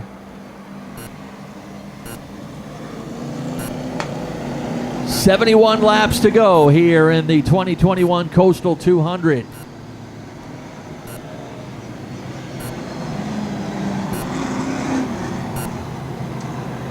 Ashline and McLaughlin on row 1. Nick Hinckley and Chris Thorne on row 2. Grandfather and grandson on row number 3. Dave St. Clair restarts 5th. Josh St. Clair restarts in 6th. Shane Clark and Tiger Colby, your front row starters, will restart on row 4 for this one.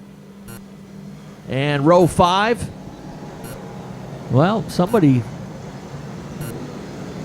thinks he belongs somewhere, but trying to get the 15 of Frank Moulton up ahead of the 10 of Scott Hall. I think Hall is a couple laps down. No, Hall is 1 lap down. Moulton is in 11th. We have 12 cars on the lead lap on this restart. Nick Jenkins, your 12th place car in the number 32. Remember, he started way back in the 24th position and has made several pit stops.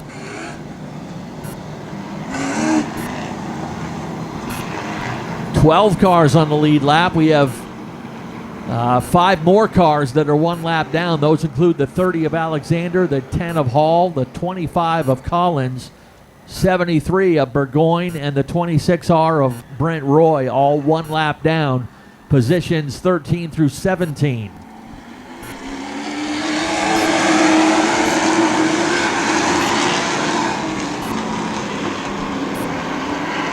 Back underway and down the back chute to turn 3 they go. Ben Ashline back in charge. McLaughlin looking to settle in his tire tracks. And here comes Chris Thorne. Thorne on the outside of Nick Hinckley in a race for 3rd. Thorne had a dominating win here 4 weeks ago, the last time this class raced. Got rained out, obviously, on the 30th for the initial running of the Coastal 200. And Chris, remember, did not get any practice today. Just came in and ran those handful of hot laps just before the main event today.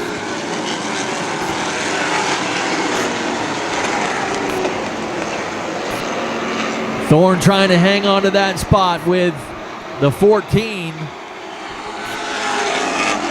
of Josh St. Clair. St. Clair will grab that 4th position now. Thorne will settle down into 5th. Tiger Colby 6th. Dave St. Clair 7th. Frank Moulton 8th. Shane Clark and Mark Lucas fill out the top 10.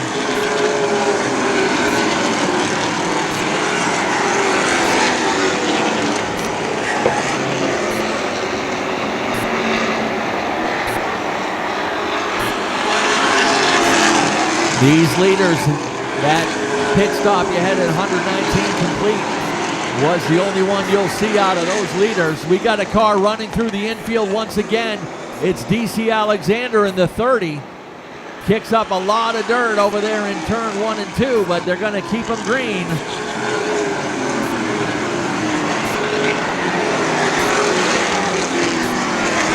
Another car spinning over there in turn 2. That'll bring out the caution. I believe that was one of the two St. Clair cars. That might have been Kurt Hewins. It's been a tough day for DC Alexander in that 30.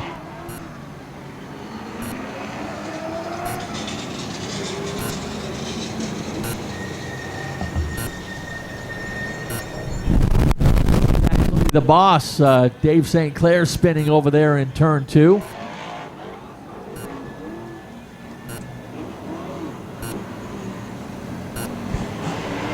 Hey folks, don't forget, back in action again next weekend here at Wiscasset Speedway.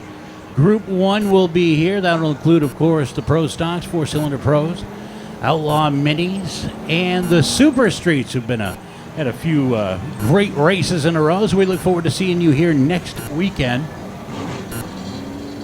Pits will open at noon. Grandstands open at 3 for VIPs, 4 o'clock for everybody else, and the green flag's going to fly at 5.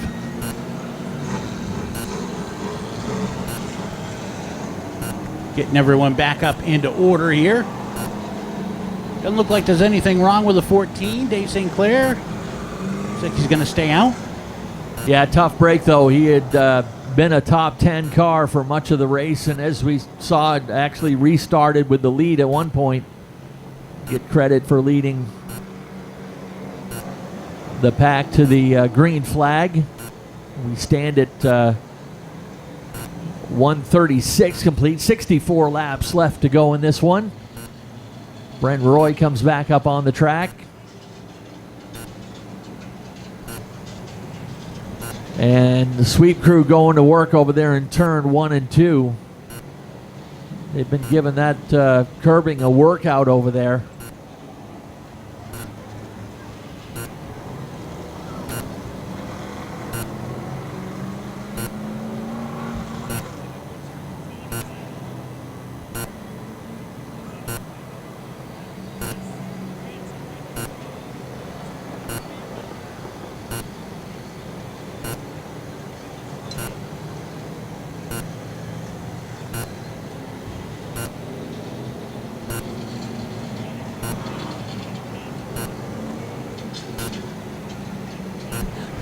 Matt just brought up a good point. We were just talking about Dave St. Clair running this race at 73 years old, but what did you say, Matt? I said he's still younger than Morgan Shepherd. Yeah, that's right. And Morgan Shepherd somehow He's still racing. still racing somewhere. Guarantees behind the wheel of a car at some track right now. Is it true Morgan Shepherd raced against Ben-Hur back in the day? Yes, he was actually in the first ever chariot race. He finished like 13th, you know.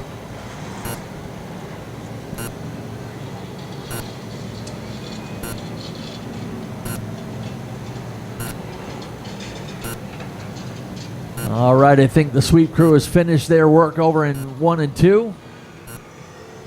Looks like Jake Hensby heading down pit road once again.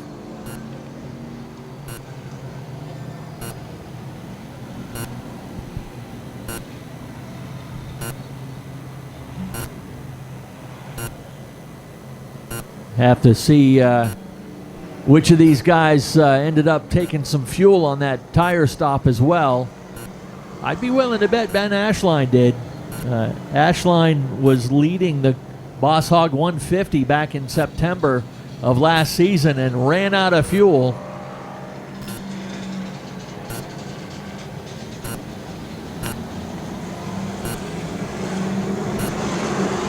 Trevor Sanborn ended up winning that race. But back in 2019, Ben Ashline was a dominant driver in both the Coastal 200 and the Boss Hog 150. That's another feat that has never been done here at this track.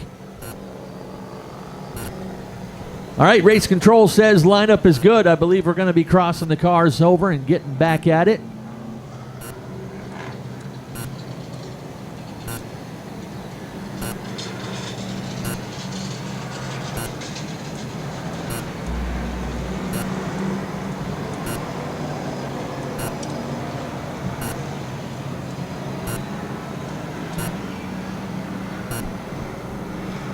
All right, Nate Sennett saying we're going to go lights out right here. We're going to go green next time around. So got to get that tail end of the field caught up to the pack.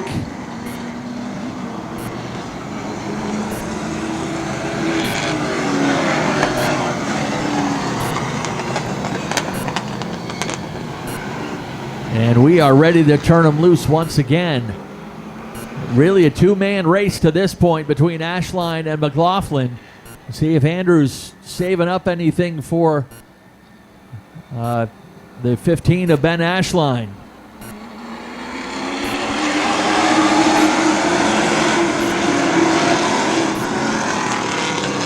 They'll run through what's left of that dirt over there. And Dave St. Clair off the pace in the 14. Not sure if he's got a tire going down or what, but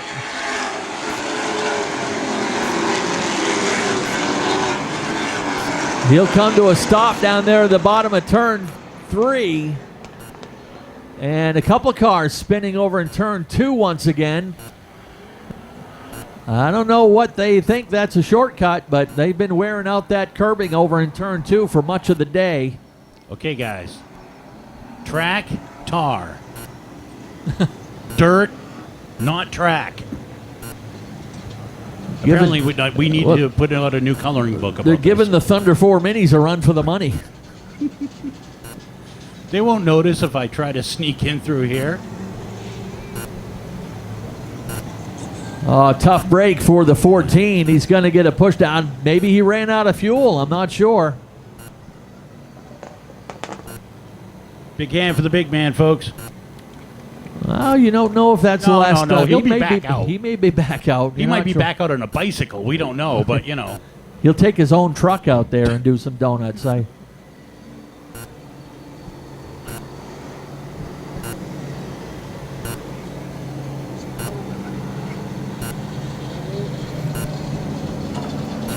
I'd be willing to bet he might have run out of fuel because he made a very early pit stop and might have just made an adjustment or changed a tire, but wasn't in the pits long enough, I believe, to take on any fuel. And he stayed out when everybody else pitted, so trying to pull that strategy he did a few years back where he ran all 200 laps on one set of tires.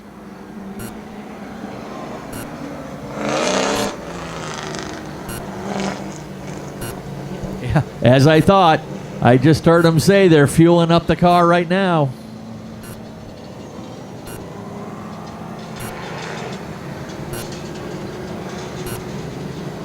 He was in the 9th position on that restart.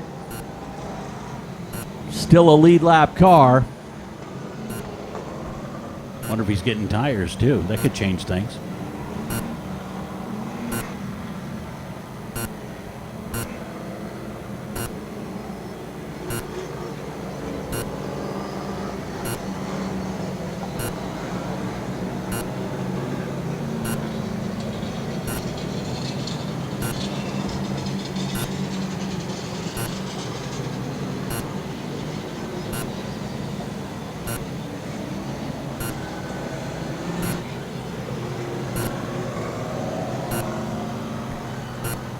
Another guy we haven't talked about too much this evening is a fella in the 15M, Frank Moulton, sitting in 7th place right now. He's very, very quietly put together a very solid race.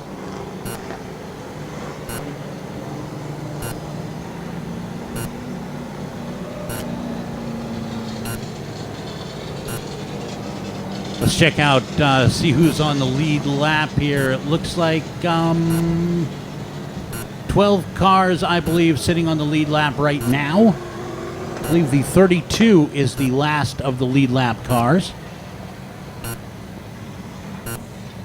All right, race control getting things all set. I believe the lineup is all good now, and we'll be ready to get back underway. They're just starting up the 14 of Dave St. Clair.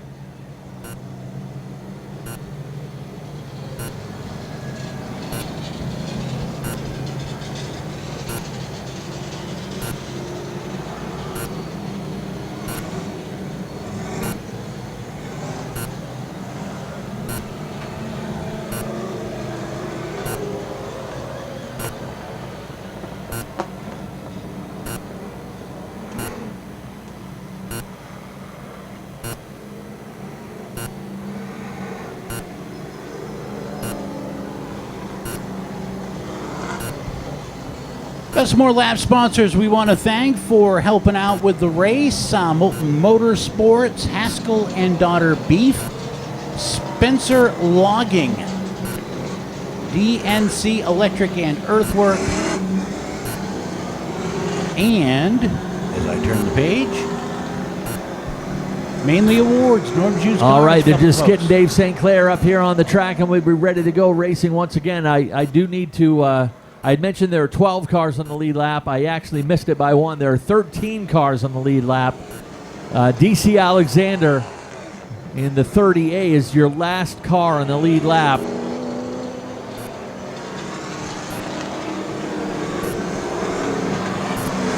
And looks like they got the 14 fired up, and Dave St. Clair will rejoin the race. He is still on the lead lap. So he will unofficially restart in the 13th position. And we're going to go green next time around.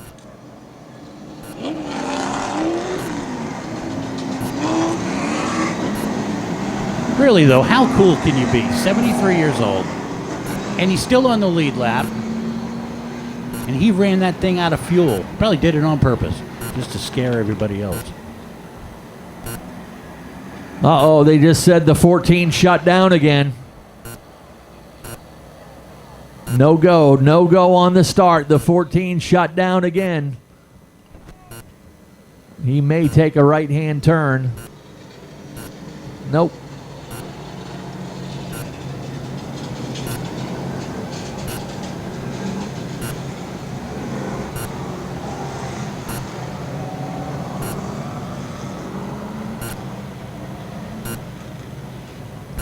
Push truck coming out right now to help the 14 along.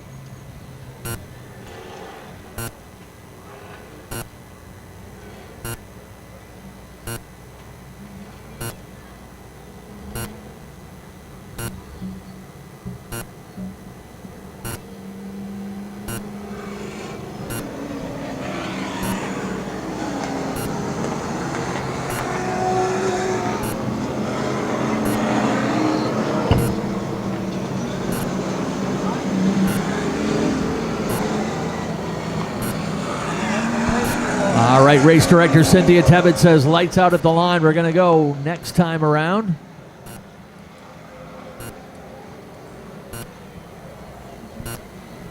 Tough break for Boss Hogg. He had a competitive car, but problems persist.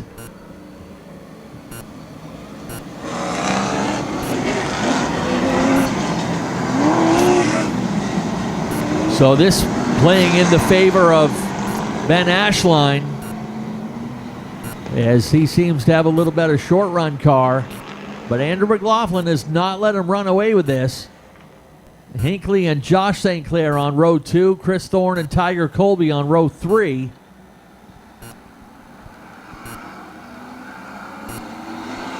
Green flag is back out.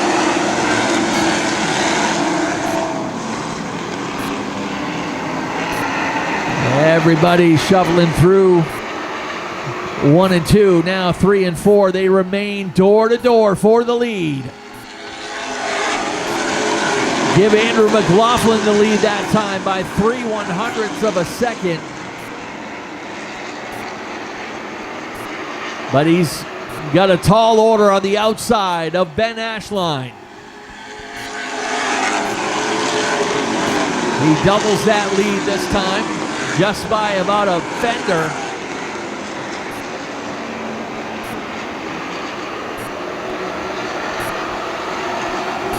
Chris Thorne able to sneak up into the fourth position as he got by Josh St. Clair.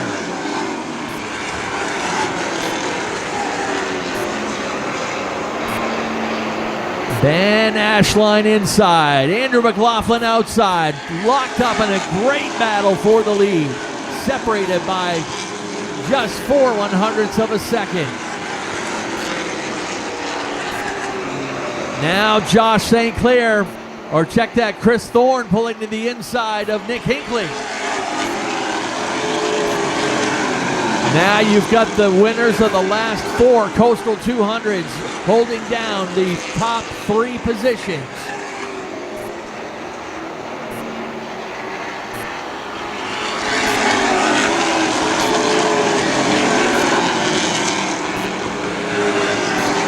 Andrew McLaughlin has not had a lead of more than 4/100ths of a second. Remains at 4/100ths that time by the line. Literally just about a foot advantage at the line over Ben Ashline. Thorne waits in third. Hinckley fourth. And Josh St. Clair fifth. 4 of the top 5 drivers in this race have won the Coastal 200. Nick Hinckley is the only one of that pack running in fourth right now that has not won the 200.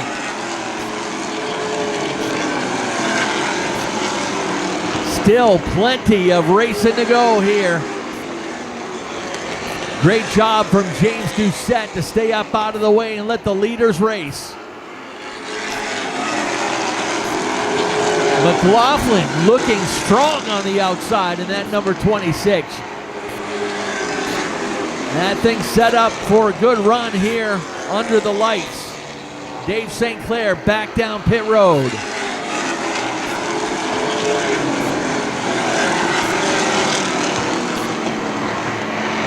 McLaughlin trying to do it the hard way, getting the long way around this 3/8 mile speedway.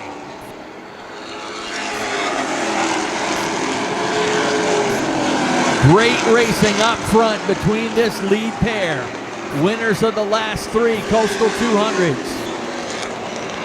Throw Chris Thorne in there. You get the winner of the last 4 Coastal 200s in the top 3.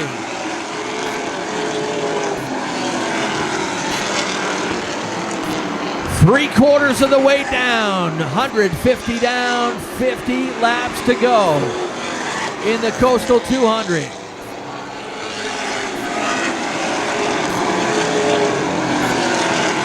Ashline had a good run down into turn 1 that time, evened it up with the 26 of McLaughlin. They're going to start reeling in some lap traffic here in a minute as well.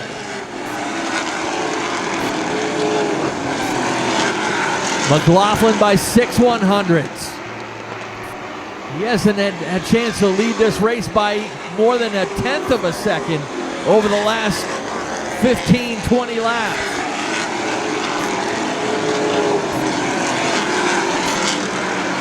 Side by side, they remain for the lead and some lap traffic up ahead. If McLaughlin can stay there on the outside, he may be able to use a pick.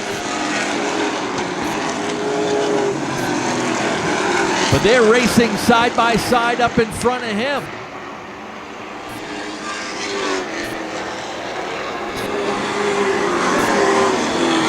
Jake Hensby. Oh, thread the needle right through the middle. Hensby's in the way. Ashline able to take the lead for himself, and a tough break for McLaughlin as Hensby is a rolling roadblock out there in the outside lane. Trouble on the front stretch. And the first significant wreck of the race. Just as the lead pack got through, but one guy that did not was Tiger Colby in the number 78. 154 laps complete. Hensby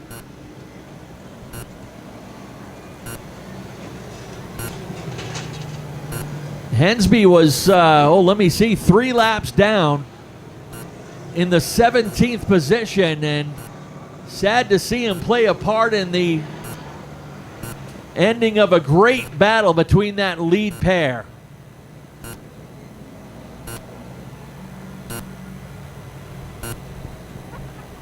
That was an epic battle up front between Ashline and McLaughlin. And we have a Pro Bodyworks crash cleanup. I want to thank the good folks at Pro Bodyworks for being on board with us this season. It's been a pretty quiet day as far as crashes, but they get one right here. And what's up with Andrew McLaughlin? McLaughlin's heading for the pits. He may be low on fuel or possibly out.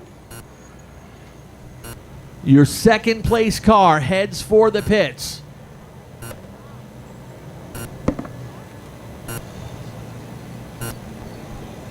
So that leaves Ashline as your leader. Chris Thorne will line up second. Josh St. Clair third.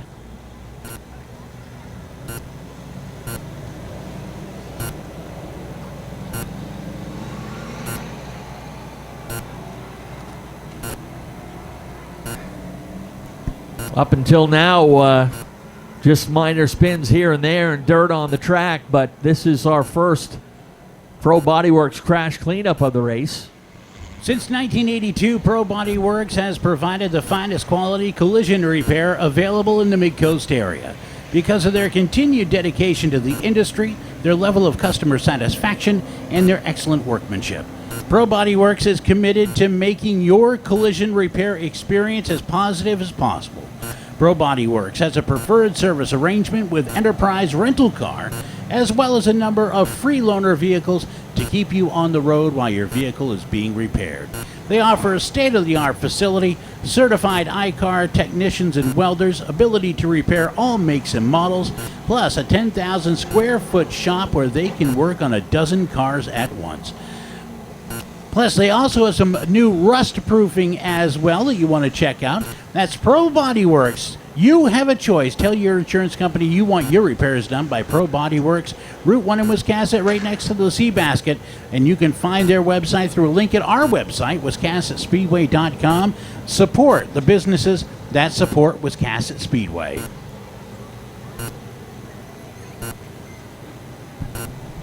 Now, Andrew McLaughlin had, I believe, already taken his tires, but I'm having a feeling he may have headed for the pits for fuel.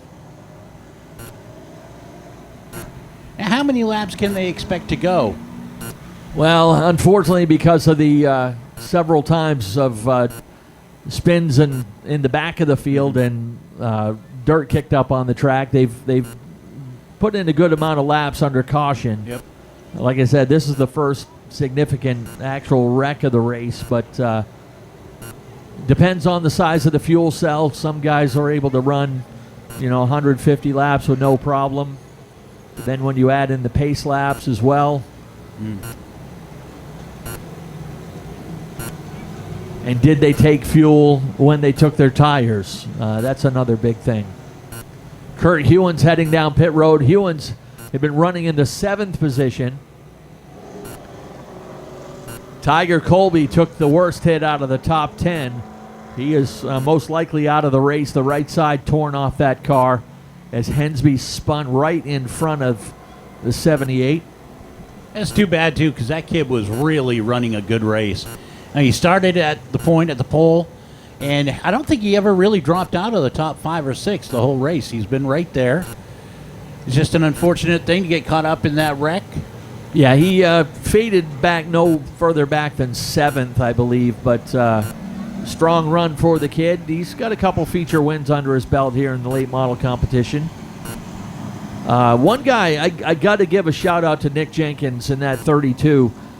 Showed up a half an hour before race time. They scrambled to change the car over. He had his buddy Zach Nicholson standing by to run the car tonight. But Nick shows up about a half hour before race time. Jeremy Davis and the rest of the crew scrambling to get the car ready for Nick.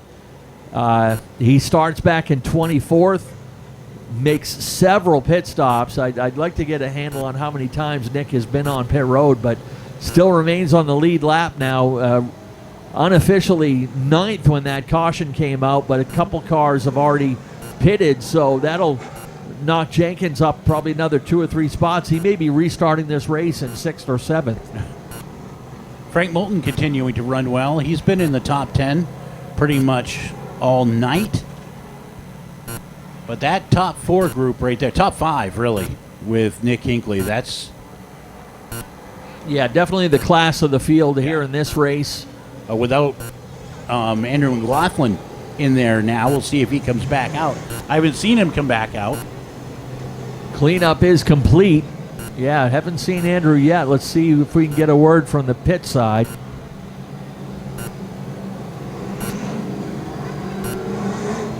Because we're close to pulling lap traffic at this point, or lap cars, which would make a big difference for him if he can hang out and be there and get back out here. He's still going to be relatively close to the front. And that car has been a rocket all night. All right, they tell us they're working on the 26 and McLaughlin. They're working on the 78 of Tiger Colby. So maybe, they said the 78's on his way back. We're going to cross them over here in a couple. You're giving them 2 more laps, and then we're going to get crossed over and back underway.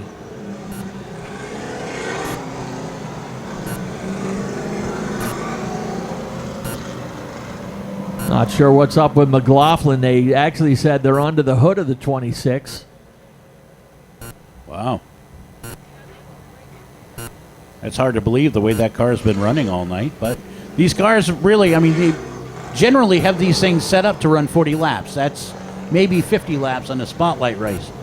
This is, do the math, significantly longer. There's Tiger Colby right there.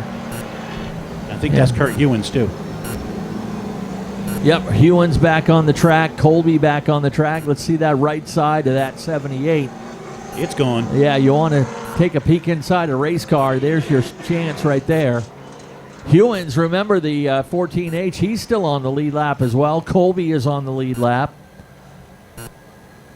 A lot of those guys are just going to have to hold on until they pull out the lap traffic and hope that there's enough time.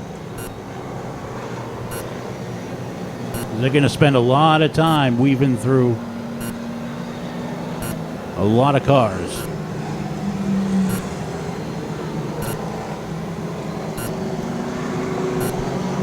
All right, race director Cynthia Tebbett says time to cross the cars over. We got to get this race back underway. And not sure, haven't got the official word yet on what's up with the 26 of Andrew McLaughlin, but it seemed to be more than just a possible fuel problem. They are under the hood of that car, and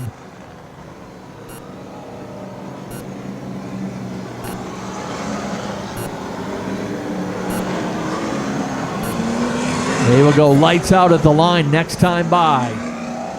46 laps to go, just a little over a regular Saturday night feature.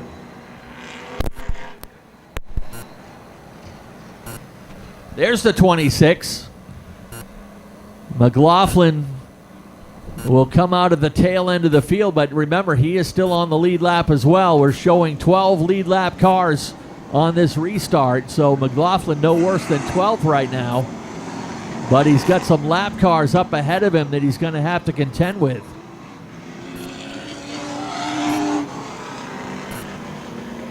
Tough break for the former winner of the 200 and one of the strong contenders for the win today.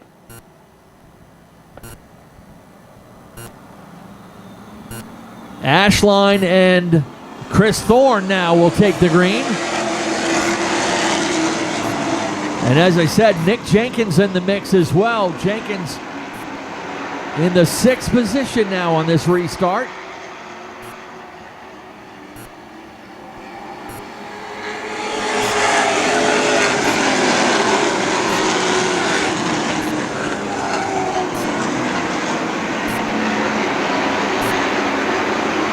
Josh St. Clair coming into the picture, peeking on the inside of Chris Thorne.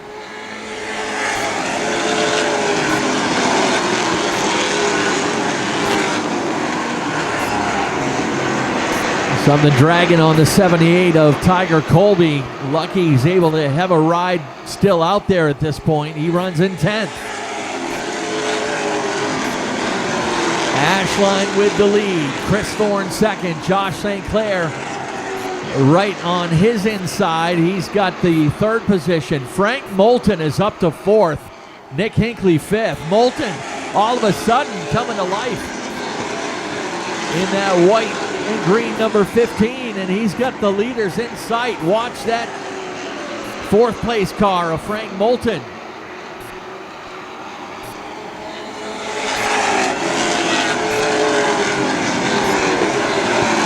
Josh St. Clair takes over second. Chris Thorne settled back to third, right in front of Moulton. 40 laps to go when they cross the stripe this time.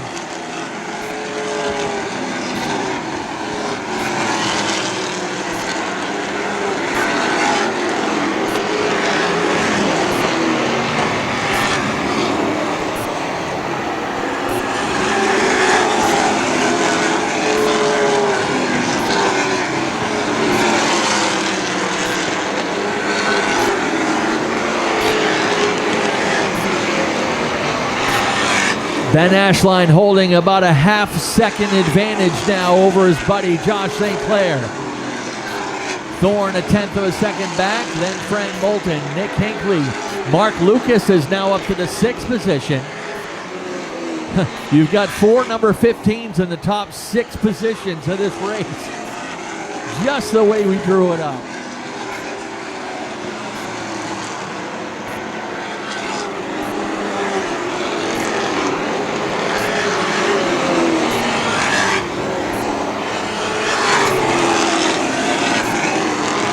Josh St. Clair and Chris Thorne resume their battle for second and third as Ashline starts to put a little distance between himself and that battle for second.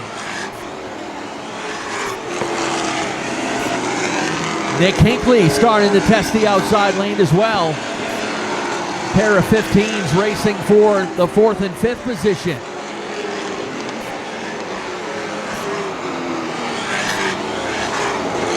Chris Thorne reclaims the second spot. Can't quite clear the 14 of Josh St. Clair at this point, though.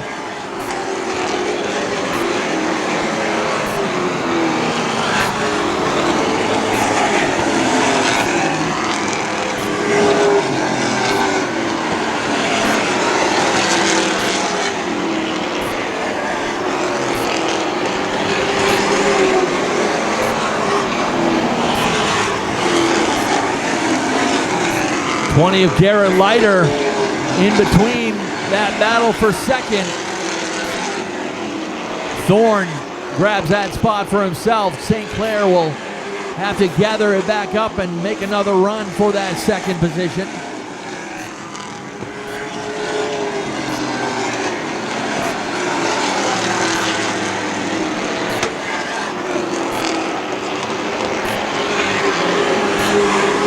Dave St. Clair's, or actually that's Kurt Hewins in the 14H. Car sounding a little sour as it goes by the grandstands. Sounds like he may have a cylinder going bad on him. Inside the final 30, 29 laps to go.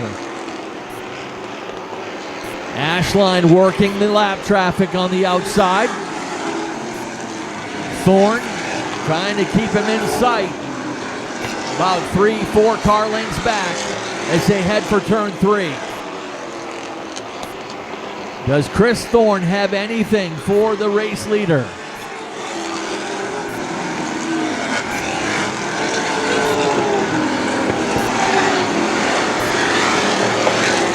Ashline stretching that advantage back out to nearly a full second.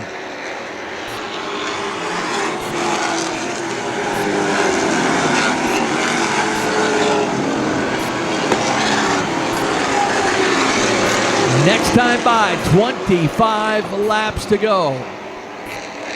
25 to go for Ben Ashline, Chris Thorne, and Josh St. Clair.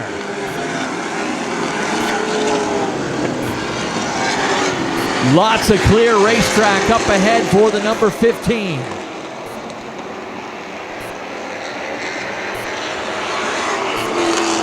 Thorne able to get by Kurt Hewins. Hewins now a lap down. We're down to 11 cars on the lead lap now. They said that motor's starting to sound sour on the 14H.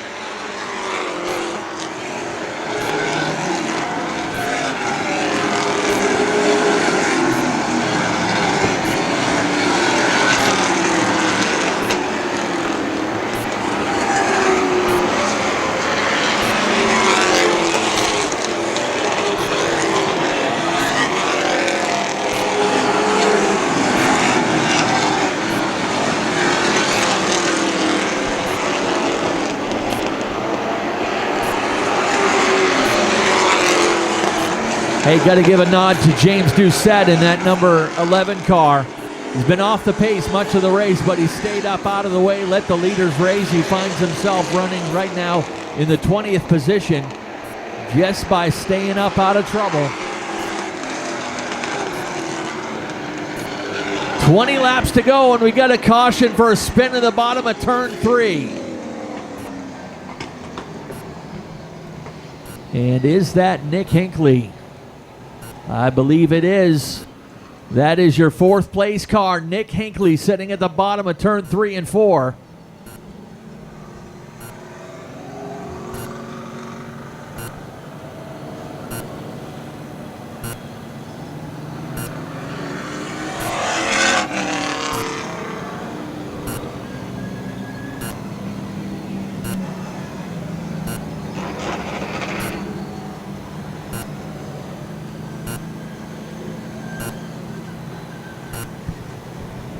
They get Hinckley fired up and back underway.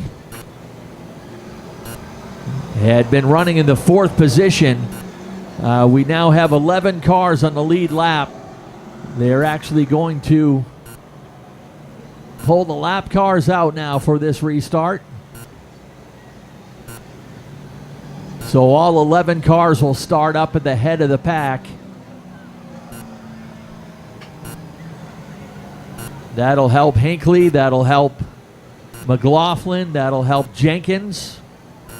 So unofficially right now, Ashline your leader, Chris Thorne 2nd, Josh St. Clair 3rd, Frank Moulton will take the 4th spot, Mark Lucas 5th, Shane Clark 6th, DC Alexander in the 30A 7th, Tiger Colby, Sands right side of the car, will restart in the 8th position. Nick Jenkins 9th, Andrew McLaughlin 10th, and Nick Hinckley will restart in the 11th position.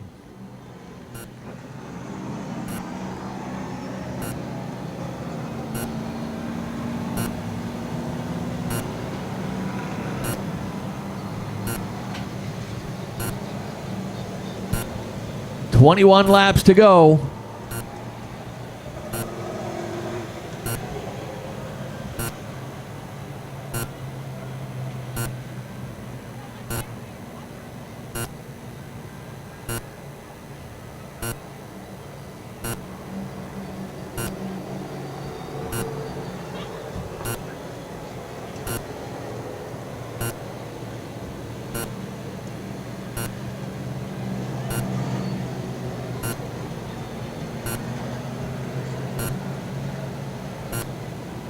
All right, lineup. They're working on the restart lineup, and looks like Nick Jenkins is going to head down pit road once again.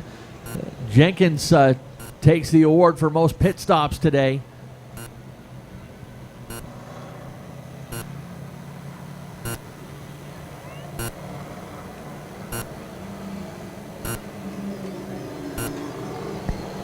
Once again, folks, don't forget, back in action again next weekend at Wiscasset Speedway. Next Saturday, as Group 1 will be here. That includes, of course, the 4-cylinder pros, the Super Streets, Outlaw Minis, and the Pro Stocks.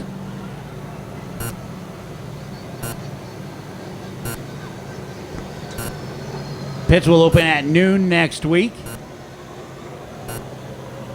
The grandstands for VIPs will open at 3. Everybody else at 4. And then we're going to throw a green flag at 5. And don't forget, kids, bug your parents and get you here by 4:30 next week, because what we're going to do is dump a whole bunch of pennies on the ground, and you get to dig through them and keep them.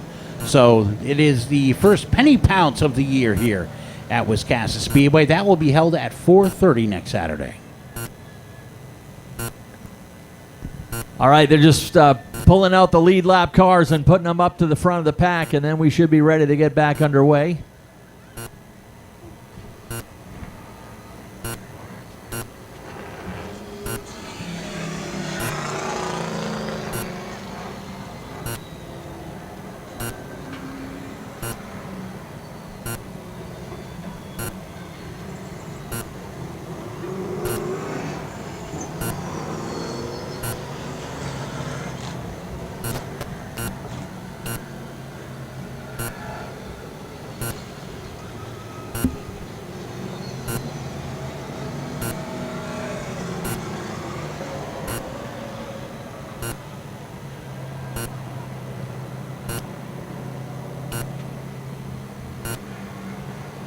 Wood Pellet Warehouse was founded by the Barker family, and they're proud to be one of Maine's oldest and biggest independent pellet dealers. They have operation centers in Jay and Turner, and their specialized delivery trucks can be seen all over the state of Maine.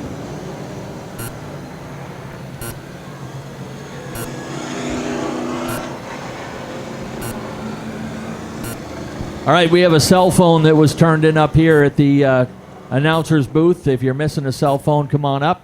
I think they have one more car to get in spot, and then we'll be ready to go. And hurry, because it's almost dead. The battery, I mean, you know, not that car.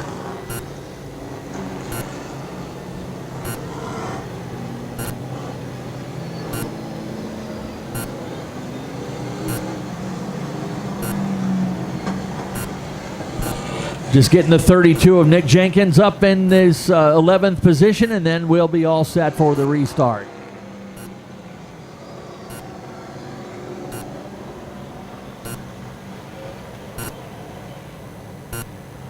Go up behind the 26 of Andrew McLaughlin. There we go.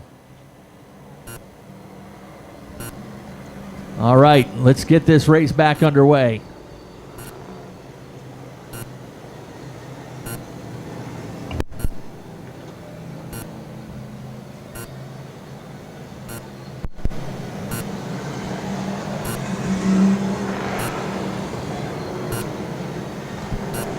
Field will cross over on the backstretch. The lights will go off on the pace car, and we'll go green next time around.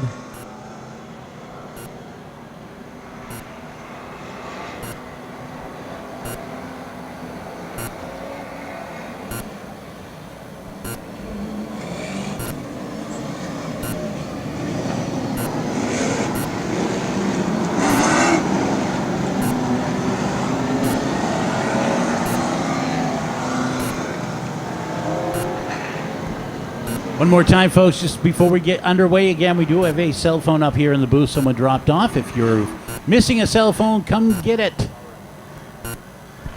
All right, 21 laps to go to finish this one up. Pace car will take the turn in. Ashline and Thorne watching for the green flag. We are back underway.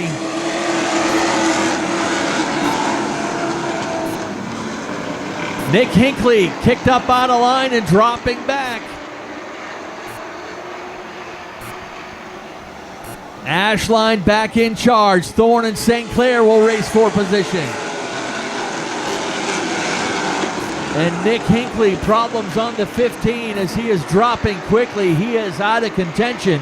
20 laps to go. 19 this time by the stripe.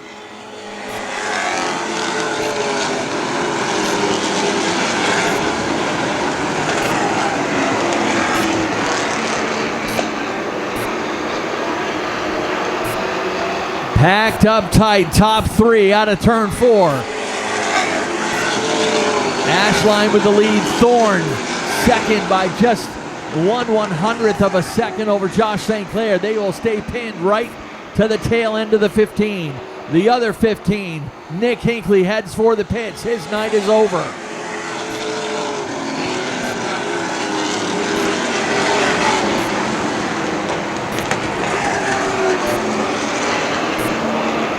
Ben Ashline holding off 5-time champion Chris Thorne, but Thorne charges up the outside, put the 17 in the lead by just 3/100ths. Chris Thorne ready to make his move and into the lead with now 15 laps to go this time.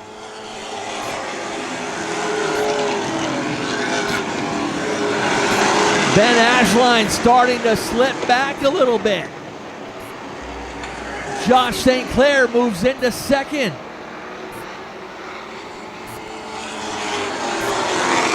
Ashline shaking the car. Is he starting to run out of fuel?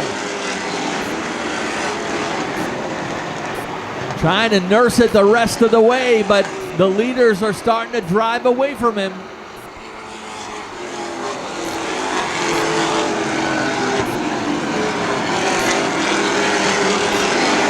Chris Thorne and Josh St. Clair. Ashline has slipped up to the outside, in danger of dropping out of the top 3.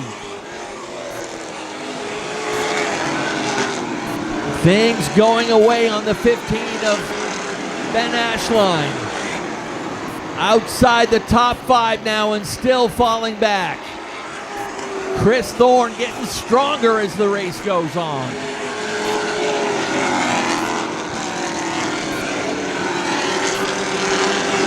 Next time by, 10 laps to go. 10 to go for Chris Thorne, Josh St. Clair, and Frank Moulton. How about Tiger Colby? No right side of his car, and he is running in 4th right now.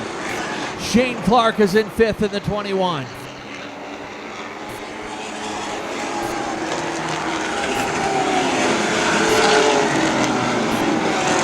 Ashline has slipped all the way back to 9th place.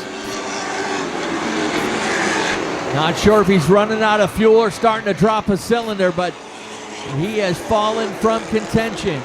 In danger of dropping out of the top 10. Chris Thorne with a whole bunch of racetrack up ahead and no lap cars to worry about at this point.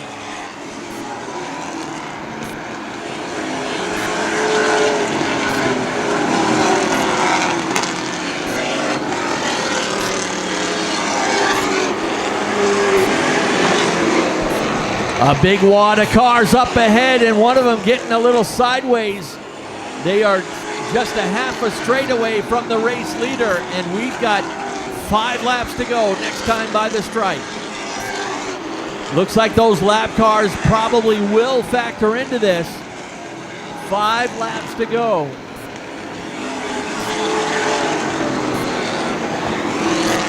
Thorne's got a good amount of distance, just a little over a second to play with as he goes through the lap traffic. Spin up to the top of turn 1. And that'll bring out the caution once again. We'll back it up to 195 complete. We'll have a 5-lap dash to the checkers.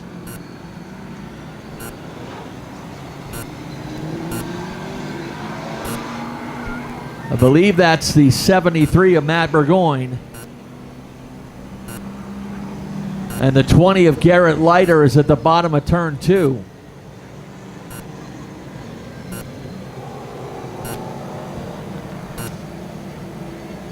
Tough break for Ben Ashline, the 2-time defending Coastal 200 champion, has fallen back to 9th position.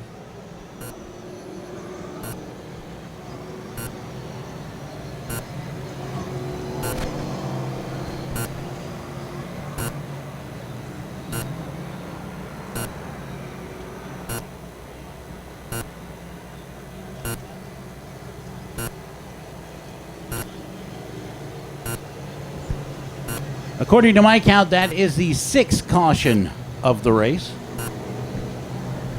Another, we got to give Pro Body Works a shout out. I mean, there's only been one crash cleanup, but the rest have all been for minor spins. Yes. And if you minorly damage your car, Pro Body Works can help with that too. Absolutely. But thanks to Todd Farron and the good folks over at Pro Body Works for supporting us again this season.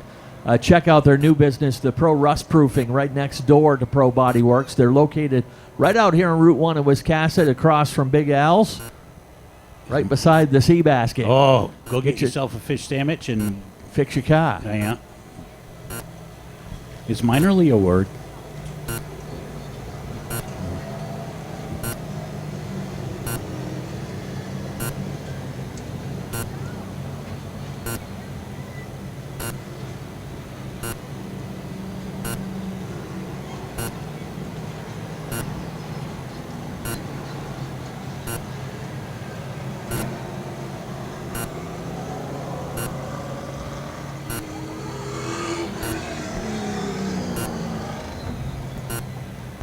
Wiscasset Speedway is proudly sponsored by the Lincoln County News, weekly newspaper, locally owned, printed, and published right here in Well, Lincoln they thought County. they'd be able to give that 20 car just a push to get him going, but he's got to get a hook now. Something broken on the front end.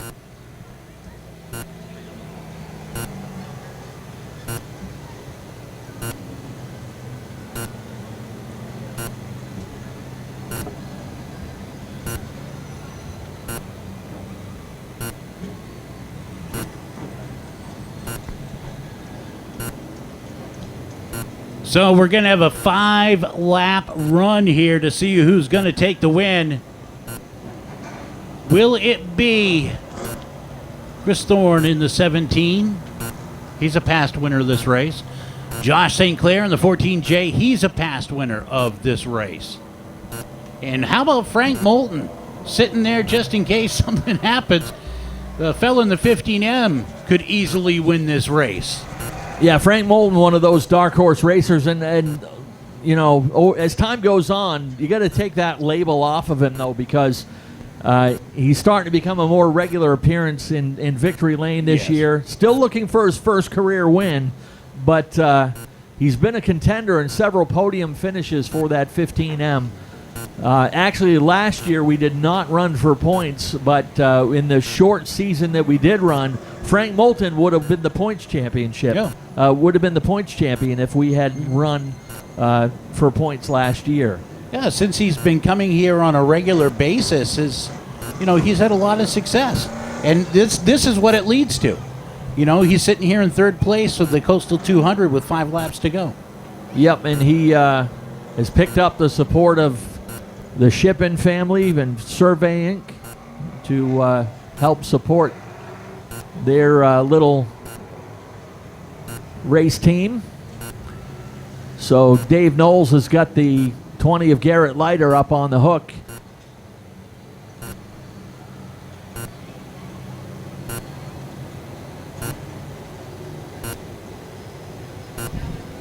Well, folks, we now have 2 cell phones that have been turned in up here at the announcer's booth. So if you're missing a phone,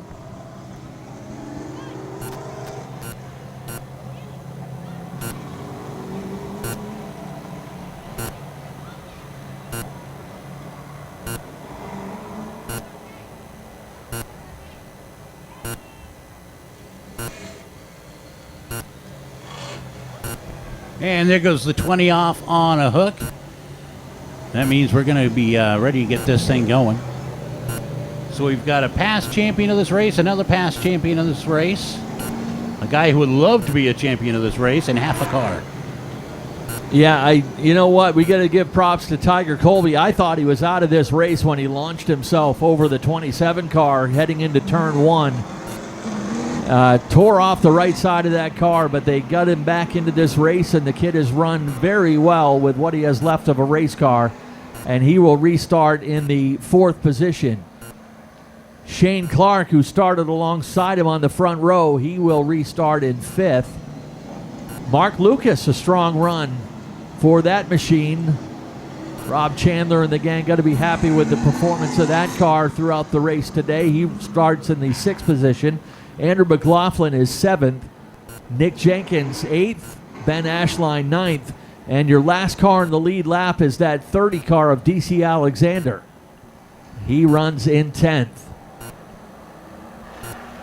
Chris Thorne and Josh St. Clair look to get it done once again. 5 laps to go to finish the Coastal 200. We still have 20 cars on the track. Josh St. Clair had the lead, but Thorne comes and bumps him back and will retake it as they go down into turn 1.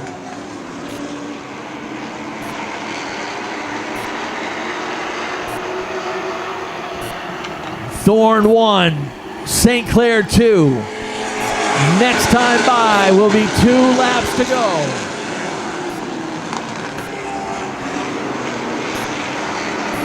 St. Clair gets a fender underneath, and here they come. 2 laps to go in the Coastal 200.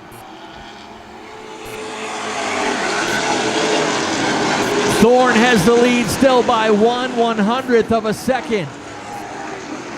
Josh St. Clair takes the lead for himself into turn 3 and 4, and 1 lap to go. White flag is in the air.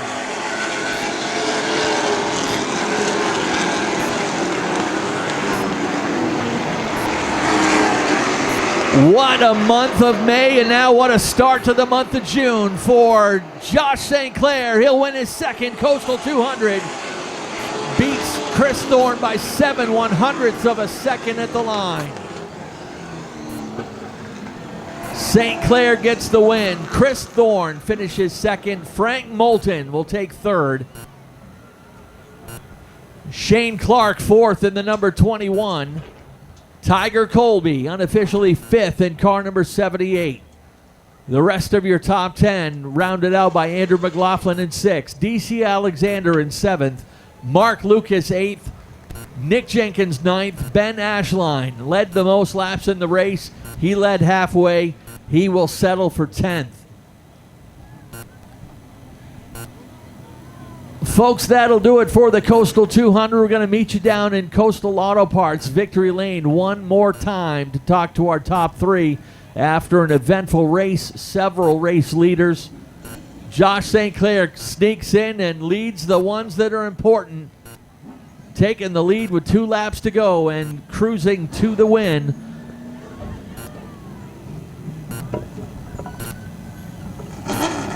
And congratulations from his buddy Ben Ashline.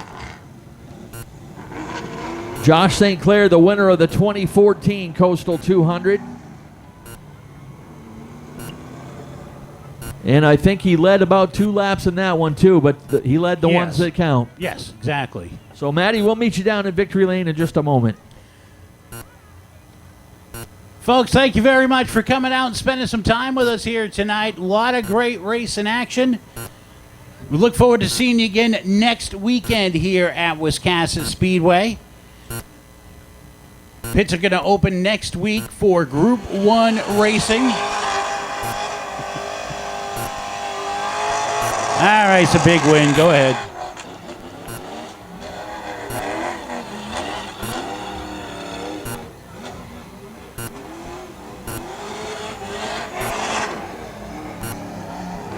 Show off.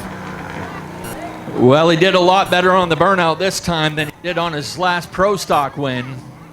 They must have been giving him lessons up in the parking lot up there in Liberty. Gonna head down to Coastal Auto Parts Victory Lane and meet our top 3. I just found out what the problem with Andrew McLaughlin was. Tough break for him. He lost the power steering on the number 26. But he still muscled it home for a 6th place finish. Yes, the Moulton crew all smiles as they worked up here into Victory Lane.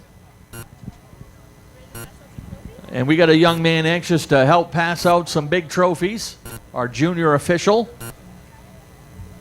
Appreciate your patience, folks, with pitting in the regular pits instead of the infield. We wanted to make sure we gave our competitors time, courtesy laps, to give them the opportunity to get back out here and continue to race. So we appreciate your patience with that. You will, if you're a subscriber to Speed 51, be able to rewatch the Coastal 200.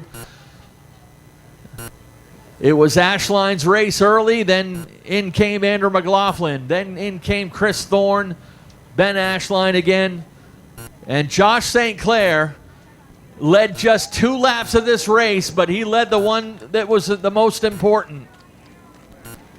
I do want to mention, I forgot to mention this early on, that our good friend Derek Mingo at Bingo's Barbecue is going to be feeding the winning race team following post-race tech. They got a barbecue feast waiting for him. And there's the first one to greet him in victory lane to be his grandfather, Dave St. Clair. Josh St. Clair hopping out with a win. Josh, come on over here. Oh.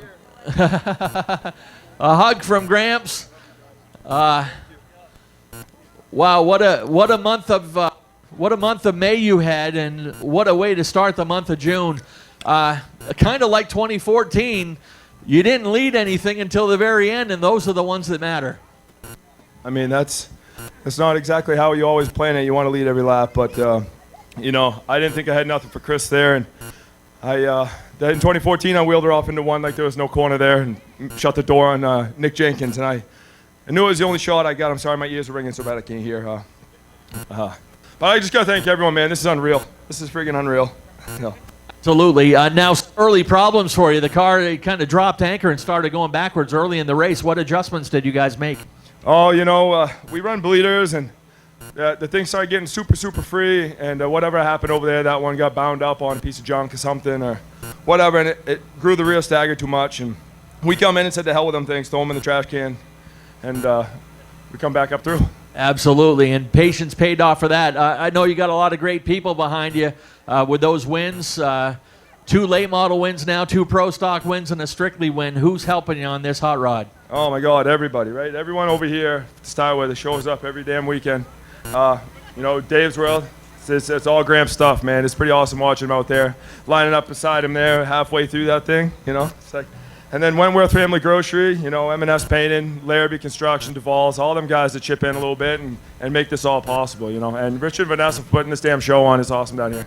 How's it feel to be Coastal 200 champion once again? Not many people have won this thing twice. No, it's unreal, honestly. I mean, it's too bad to see Ashline run out of fuel, but all that talk on Facebook, buddy. There you go. Yeah, I knew you guys would be looking for that tomorrow. There's your winner of the Coastal 200, Josh St. Clair. Chris Thorne, you missed all 3 rounds of practice. You looked like you were feeling the car out in the early going in this one. I know you look a little worn out too. Talk about your race. Yeah, the first set of tires was bad. I got lucky to get that caution at 120. I was about to go a lap down. I knew the second set was going to be better, and we tightened the car up. And I don't know. I didn't need that last caution, but Yeah, it looked like this car really came to life in the last 20 laps of this race, and you could tell when you got up on the wheel. yeah, I was just a little too tight for a couple laps after restart, and we had a tight race. It was tight squeeze getting into 3. I got into Josh a little bit, and he tagged me back in the middle of 1 and 2. So I guess that's the way it goes. Absolutely, and I know you got a good crew behind you as well. You've had a busy day, a wedding this afternoon, a big race tonight. Who you want to thank? Oh, I got to thank all my family for all the support. It was definitely a busy day. I got to thank Tim and Braden for getting the car ready before we showed up. Just everybody in the pit that helped out, and the pit stop and all. I don't even know who was there. I'm sure there's a bunch of them, but thank all the sponsors. Thank all the fans for coming out. All right, Chris Thorne bringing it home as your race runner-up. Got a young man with a nice trophy here, and I tell you what, Frank Molt, big smiles out of you. I know you don't usually talk a lot, but we got to take that dark horse label off your name eventually. I was talking about that with about 20 to go. Talk about your race. Confidence was building up, no doubt.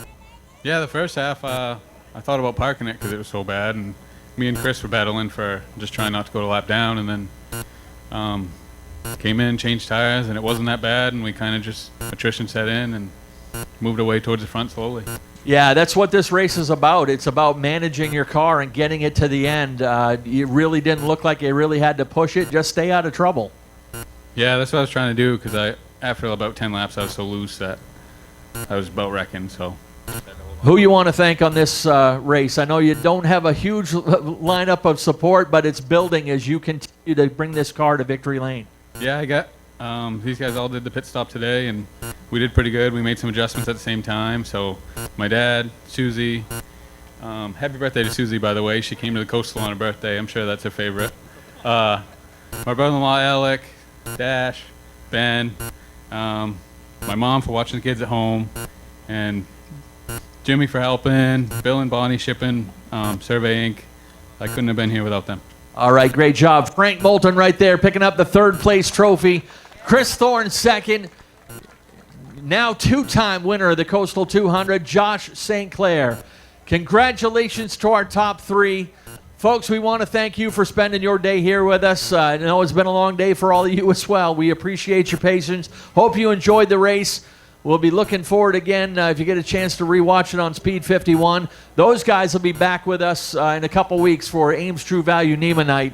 One final time on behalf of Richard and Vanessa Jordan and the entire staff here at Wiscasset Speedway. Have a great rest of your weekend and please travel safely.